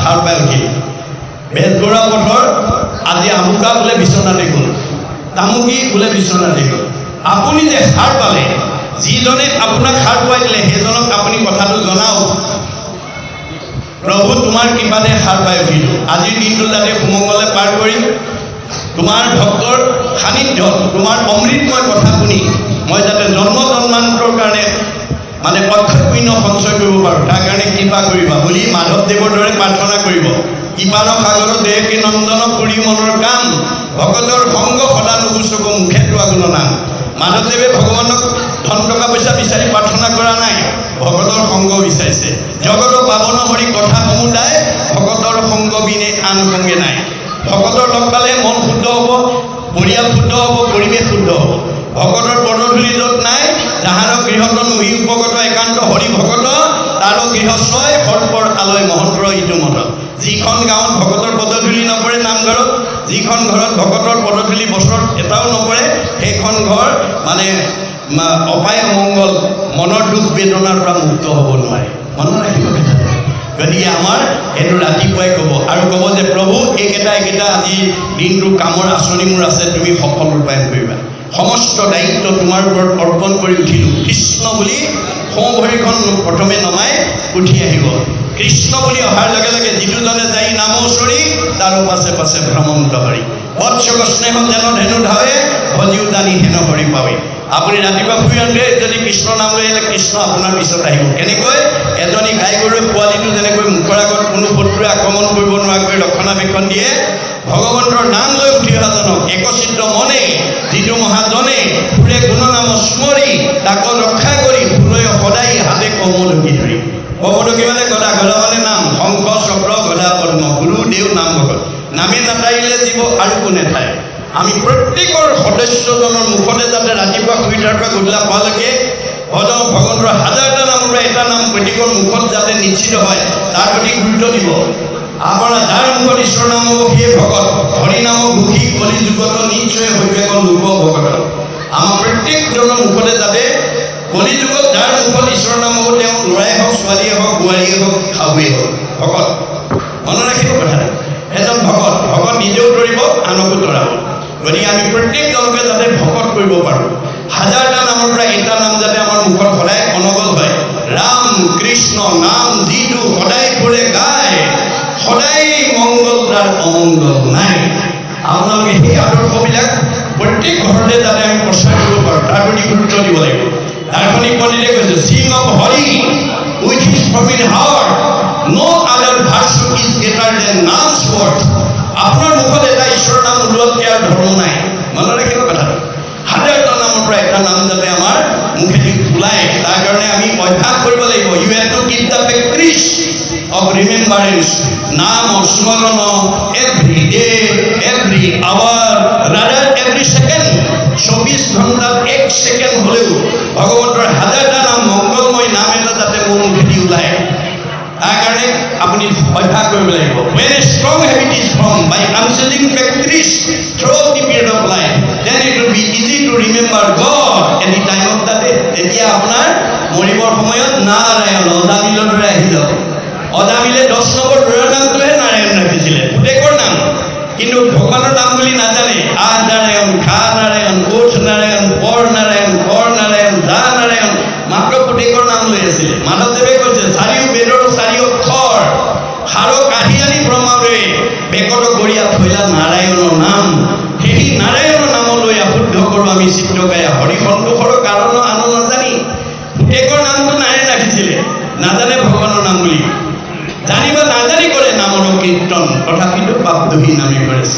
আপোনাৰ মুখৰ আগত বিহ ভগৱান কৰি আছে, আপুনি নাজানে বিহ বুলি অমৃত বুলি বুটলি খাই নেকি? বিহে ক'ব নেকি নাজানি খাইছে নামাৰো বিহে? বিহ জানিয়ে খাওক বা নাজানিয়ে খাওক, বিহে মানুহ পাৰিবই। ঈশ্বৰৰ নাম অৰ্থ জানি লওক বা নাজানি লওক, আপোনাৰ পাপ দহন কৰিবই। আপোনালোকৰ বেজবৰুৱা গাঁৱৰ এখন ঘৰত ৰাতিপুৱা হোৱাৰ লগে লগে পুৱা গধূলি এগৰাকী বোৱাৰী বা এজনী ছোৱালীয়ে ঘৰ দুৱাৰ সাৰি মচি পুৱা গধূলি ধূপ ধূনা জ্বলাই উপাসনা কৰিছে। মুক্তিটো নিস্পৃহা যিটো সেহি ভকতক নমো, ৰসময় মাগো ভকতি সমস্ত মস্তক মণি নিজ ভকতৰ অৱশ্য ভজু হেন দেৱ দলুপতি। ধুনীয়া সুৰত গাইছে। বাটেদি যোৱা মানুহে বোৱাৰীজনী ছোৱালীজনী মহিলাগৰাকী মাত আৰু সুৰত স্তব্ধ হৈ গৈছে, ৰৈ গৈছে। কিন্তু ছোৱালীজনী নাজানে মুক্তিটো নিস্পৃহা যিটো সেহি ভকতক নমো, ৰসময় মাগো ভকতি মানেনো কি নাজানে। গুৰুজনে কৈছে নালাগে জানিব, জানিবা নাজানি কৰা নামৰ কীৰ্তন তথাপিতো পাপদহী নামে কৰিছে। এই বোৱাৰীজনীৰ নামত প্ৰাৰ্থনাই অকল ঘৰখনেই নহয়, তেওঁ প্ৰাৰ্থনা সুৰটো বতাহে যিমান দূৰলৈকে লৈ যাব সিমান দূৰলৈকে সেই অঞ্চল পবিত্ৰ হ'ব। যাৰ কাৰণে সৌ সিদিনা গুৰুজনৰ দিনত এই সতীত্ব গুণৰ পৰিচয় দি আমাৰ অসমৰ এগৰাকী মহিয়সী নাৰীয়ে অলৌকিকক লৌকিক কৰি অবাস্তৱক বাস্তৱ কৰি জগতলৈ নিদৰ্শনে এৰি থৈ গৈছে। কোনে? ৰাধিকা সতীয়ে। ৰাধিকা সতীয়ে গুৰুজনৰ ওচৰত গৈ পেলাই কি কৈছিল? গুৰুদেৱ, মোৰ সতীত্ব গুণৰ অন্যতম বৈশিষ্ট্য অপ্ৰাত সেৱতীয়া কৰ গৃহ কৰ্ম গণ অবাহিৰে ভিতৰে কৰ গুময় হিংসন। মই ৰাতিপুৱা সোনকালে উঠি ঘৰ দুৱাৰ সাৰি মচি গুৰুগৃহ মচি কাচি ধূপ ধূনা জ্বলাই ঈশ্বৰ প্ৰাৰ্থনা কৰি ঘৰখন প্ৰদূষণমুক্ত কৰি ৰাখোঁ আৰু পুৱাৰ সৌৰ শক্তি আহৰণ কৰি মই সৃজনী শক্তি অভূত কৰি ৰাখোঁ। গতিকে যিসকল নৱদম্পতিয়ে পুৱা সোনকালে উঠি পুৱাৰ সৌৰ শক্তি আহৰণ কৰিব, তেওঁলোকে সন্তান জন্ম দিবৰ কাৰণে চিজাৰিন কৰাৰ প্ৰয়োজন নহয়, নৰ্মেল দিব পাৰিব। যাৰ কাৰণে বিশ্ববিখ্যাত বৈজ্ঞানিক আইনষ্টাইনে কৈছে science without religion is blind, religion without science is land. যিটো বিজ্ঞানত ধৰ্ম নাই অন্ধ, যিটো ধৰ্মত বিজ্ঞান নাই খুৰা। শংকৰদেৱে বিজ্ঞানসন্মত ধৰ্ম আমাক দি থৈ গৈছে। আমি উঠি অহা প্ৰজন্মক নৱদম্পতিসকলক আজিৰ দৰে অনুষ্ঠানলৈ আনি তেওঁলোকক এই নীতি শিক্ষাৰে যাতে আমি আগুৱাই নিব পাৰোঁ, তাৰ কাৰণে আপোনালোকে গুৰুত্ব দিব লাগিব। আমাৰ গুৰুজনে এটা অপমা দিছে। আজি ইয়াত বহি থকা সকলোৱে ৰাতিপুৱা শুই উঠাৰ পৰা গধূলা পোৱালৈকে এবাৰ হ'লেও আপোনালোকে আইনাখন চাইনে নাচায় বাৰু? চাওঁ। কি কাৰণে চাওঁ? গুৰুজনে কৈছে তুমি জগ জীৱ তোমাক বুজিলে পাই আপোনাক যায়, যেন মুখ শ্ৰীক প্ৰতিবিম্ব মুখ দেখয় দৰ্পণ চাই। দৰ্পণৰে আইনা। আমি ৰাতিপুৱাৰ পৰা শুই উঠাৰ পৰা গধূলা পালৈকে দিনটোত এবাৰ হ'লেও আইনাখন চাওঁ। কিয়? মোৰ চেহেৰাটো ভাল হৈ আছেনে নাই জানিবৰ কাৰণে। মই আগতকৈ বগাই হৈছোঁ নে, ক'লাই হৈছোঁ নে, শকতেই হৈছোঁ নে, ক্ষীণাইছোঁ নে, মোৰ মুখত কিবা স্পট পৰিছে নেকি, তাক জানিবৰ কাৰণে আইনাখন চাওঁ। আৰু আইনা চালে তাৰ বিকল্পটো আমি কৰিব পাৰোঁ। আপোনালোকৰ ঘৰত আইনাখন বেছিকৈ কোনে চায় আপোনালোকে লক্ষ্য কৰিবচোন। আপোনালোকৰ কাৰোবাৰ ঘৰত যদি ডেকা গাভৰু ছোৱালী ল'ৰা ছোৱালী আছে, নতুনকৈ বিয়া কৰাই অনা বোৱাৰী আছে, তেওঁলোকে 60-70 বছৰৰ শহু শাহুৰতকৈ আইনাখন বেছিকৈ চায়। কিয়? তেওঁলোকে নিজৰ চেহেৰাটো ভালকৈ ৰাখিবৰ কাৰণে সদায় অনুৰাগী হৈ থাকে। এতিয়া আমাৰ গুৰুজনে কৈছে যেনেকৈ ডেকা গাভৰু নৱদম্পতিসকলে আইন এখন চাই নিজৰ চেহেৰাটো ভালকৈ ৰাখিবৰ কাৰণে অনুৰাগী হৈ থাকে, ঠিক তেনেকৈ আমাৰ গাঁৱৰ ডেকা গাভৰু আৰু নৱদম্পতিসকল বেছিকৈ ভাগৱত শুনিবলৈ আহিব লাগে। কাৰণ এই ভাগৱতত সকলো নীতি নিবন্ধ কৰি ল'ৰা লাগিলে ল'ৰা দিব, ছোৱালী লাগিলে ছোৱালী দিব। ভগৱন্তই কৈছে তোমাৰ হৃদয়তে মই আছোঁ, এনেকৈ আছোঁ, কল্পতৰু বৃক্ষৰূপে আছোঁ। কল্পতৰু বৃক্ষৰ বৈশিষ্ট্য কি? কল্পতৰু বৃক্ষ যদি সবাটো সমান, মাগন্তা জনক মাত্ৰ দেই ফলদান। ভগৱন্তই আপোনাৰ হৃদয়ত কল্পতৰু বৃক্ষৰূপে আছে, যি লাগে তাকে দিব, কিন্তু আপুনি বিচাৰিব লাগিব। কেনেকৈ বিচাৰিব লাগে? ভাগৱতে নিয়ম বান্ধি দিছে। সূৰ্য উদয়ৰ পৰা সূৰ্যাস্তলৈ 4 প্ৰহৰ, সূৰ্যাস্তৰ পৰা পুনৰ সূৰ্যোদয়লৈ 4 প্ৰহৰ, এই 8 প্ৰহৰত 24 ঘণ্টা হয়। আমাৰ নৱদম্পতিসকলে মনে ভবা সন্তানৰ পিতৃ মাতৃ হ'বৰ কাৰণে ভগৱানে কৈছে ল'ৰা লাগিলে ল'ৰা দিম, ছোৱালী লাগিলে ছোৱালী দিম। গতিকে তুমি যি বিচৰা তেনেকৈ মোৰ পৰা পাবা, কিন্তু নিয়মখিনি মানি মই ভাগৱতত লিখি থৈ আহিছোঁ, নিয়ম অধ্যয়ন কৰি বুজি ল'বা। গতিকে আজি আমাৰ নিয়ম নজনাৰ কাৰণে বহুত কোৱালিফাইড মানুহ বহুত উচ্চ পদস্থ বিষয়ত চাকৰি কৰা দম্পতীয়ে বাঞ্ছিত ফলৰ পৰা বঞ্চিত হৈ সংঘাত আহি গৈছে। 3জনী ছোৱালী আছিল, 4 নম্বৰটো ল'ৰা হ'ব বুলি ভাবি আছিল, সিও ছোৱালী হৈ গ'ল আৰু মৰিয়াই কিলাই ঘৈণীয়েকক মানে ডিভোৰ্চ পৰ্যন্ত কৰিছে। আপোনালোকে মেডিয়াত দেখিছে কিছুমান কাহিনী। কিয়? তেওঁলোকে ভাগৱতৰ দৰ্শন নাজানে। গতিকে ভাগৱত কৈছে ল'ৰা লাগিলে ল'ৰা দিম, ছোৱালী লাগিলে ছোৱালী দিম, নিয়ম মানি লৈছোঁ। গতিকে তোমালোকে সূৰ্য উদয়ৰ পৰা সূৰ্যাস্তলৈ 4 পহৰ দিবা সময়ত সৃষ্টি কাৰ্যত আগ নাবাঢ়িবা বা নাপায়। এতিয়া আগবাঢ়িব লাগিব। সূৰ্য অস্ত যোৱাৰ পৰা পুনৰ সূৰ্য উদয় আহিলে 4 পহৰত। কেনেকৈ? পুৰুষ প্ৰকৃতি সভা একমতিতেহে সিজিব হৰিত ভকতি। দুইজনে মানে আগতীয়াকৈ আলোচনা কৰি ল'ব লাগিব যে আপোনাৰ প্ৰথম সন্তানটো ল'ৰা লাগে নে ছোৱালী লাগে, কেনেকুৱা গুণৰ লাগে, ডাক্তৰ লাগে নে ইঞ্জিনিয়াৰ লাগে নে প্ৰবক্তা লাগে নে অধিবক্তা লাগে নে সন্ত লাগে নে মহন্ত লাগে নে ভক্ত লাগে নে বৈষ্ণৱ লাগে, দুইজনে আলোচনা কৰিব। আৰু প্ৰথম 2টা পহৰ বাদ দি ল'ব। কিয়? বিজ্ঞানে কৈছে যে আমি খোৱা আহাৰটো ব্ৰহ্মলৈ ৰূপান্তৰ হ'বলৈ কমেও 6 ঘণ্টা সময় লাগে। আমি খোৱা আহাৰটো ৰসৰ পৰা তেজ, তেজৰ পৰা মাংস, মাংসৰ পৰা মেদৰ পৰা হাড়ৰ পৰা মজ্জাৰ পৰা শুক্ৰৰ পৰা সন্তান। গতিকে 2টা পহৰ বাদ দি 3য় আৰু 4ৰ্থ পহৰত ঐক্যমতেৰে আগবাঢ়িব লাগিব। কিন্তু দাম্পত্য জীৱনত যদি মতভেদ থাকে, অৰ্থাৎ কাৰোবাৰ স্বামীয়ে জানে ভাৰ্যাই নাজানে বা কাৰোবাৰ ভাৰ্যাই জানে স্বামীয়ে নামানে, তেতিয়া আমাৰ দাম্পত্য জীৱনলৈ কেনেকুৱা দিন আহিব? কাশ্যপ ঋষিৰ দৰে আহিব। কাশ্যপ ঋষি 2গৰাকী ভাৰ্যা, দিতি আৰু অদিতি। অদিতিয়ে স্বামীৰ লগত মন মিলাই সময়মতে সৃষ্টি কাৰ্যত আগবাঢ়িছিল, সেইকাৰণে আটাইকেইটা দেৱতা সন্তান জন্ম দিলে। কিন্তু দিতি হিংসাত্ৰী আছিল, সতিনীৰ সন্তান হোৱা দেখি হিংসাত ভাগি পৰিছিল আৰু অসময়ত গৈ উপাসনাৰ স্থানত গৈ পেলাই পুত্ৰদানৰ কাৰণে স্বামীক আহ্বান জনাইছিল। দূৰদৰ্শী সম্পন্ন কাশ্যপ ঋষিয়ে কৈছিল, হে ভাৰ্যা, এইটো পুত্ৰদানৰ সময় নহয়, এইটো উপাসনাৰ সময়। গতিকে তুমি ধৈৰ্য ধৰা। নামানে। উপায়ন্তৰ হৈ ভাৰ্যাক সন্তুষ্ট দিবৰ কাৰণে পুত্ৰদান দিলে, কিন্তু ফলত কি হ'ল? হিৰণ্যাক্ষ আৰু হিৰণ্যকশিপু। আমাৰ যদি উঠি অহা দম্পতীয়ে এই নিয়ম নাজানে, আপোনালোকৰ ঘৰত এনেকুৱা সন্তান আহিব যি সন্তানে বৃদ্ধ পিতৃ মাতৃক সেৱা শুশ্ৰূষা মৰম চেনেহ লালন পালন কৰাৰ বিপৰীতে বৃদ্ধাশ্ৰমলৈ খেদি পঠিয়াব। গণ্ডগোল ক'ত লাগিল? সৃষ্টিৰ আদিতে লাগিল। মনত ৰাখিব কথা। ভাগৱতে চব নিয়ম মানি দিছে। গতিকে এই 8 প্ৰকাৰ নিয়ম যাতে আমি নিজে শিকাৰ লগতে উঠি অহা প্ৰজন্মক যাতে শিকাব পাৰোঁ, তাৰ কাৰণে আমি যত্নপৰ হ'ব লাগিব।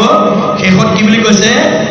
এহি বুলি কৃপাময় মৌনে ৰহিল অন্ত তই, দেৱী দেখি দেৱী উচন্ত নাই। এইখিনি কথা কোৱাৰ পিছত কপিলে মৌনতা অৱলম্বন কৰিছে। মৌনতা অৱলম্বন কৰা দেখি মাকে পুনৰ কৈছে কি বুলি?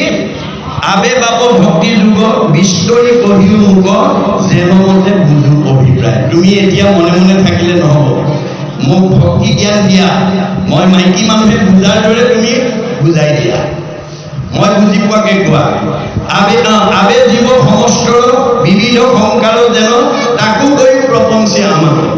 তোমাৰ সৃষ্টিৰ প্ৰাণীবিলাকক তুমি বেলেগ বেলেগকৈ কিয় জন্ম দিছা? কাৰোবাক কুকুৰ, কাৰোবাক মেকুৰী, কাৰোবাক গাহৰি, কাৰোবাক ভালুক, কাৰোবাক সিংহ, কিয় দিছা তুমি? একে কৰি জন্ম দিয়া নাই কিয়?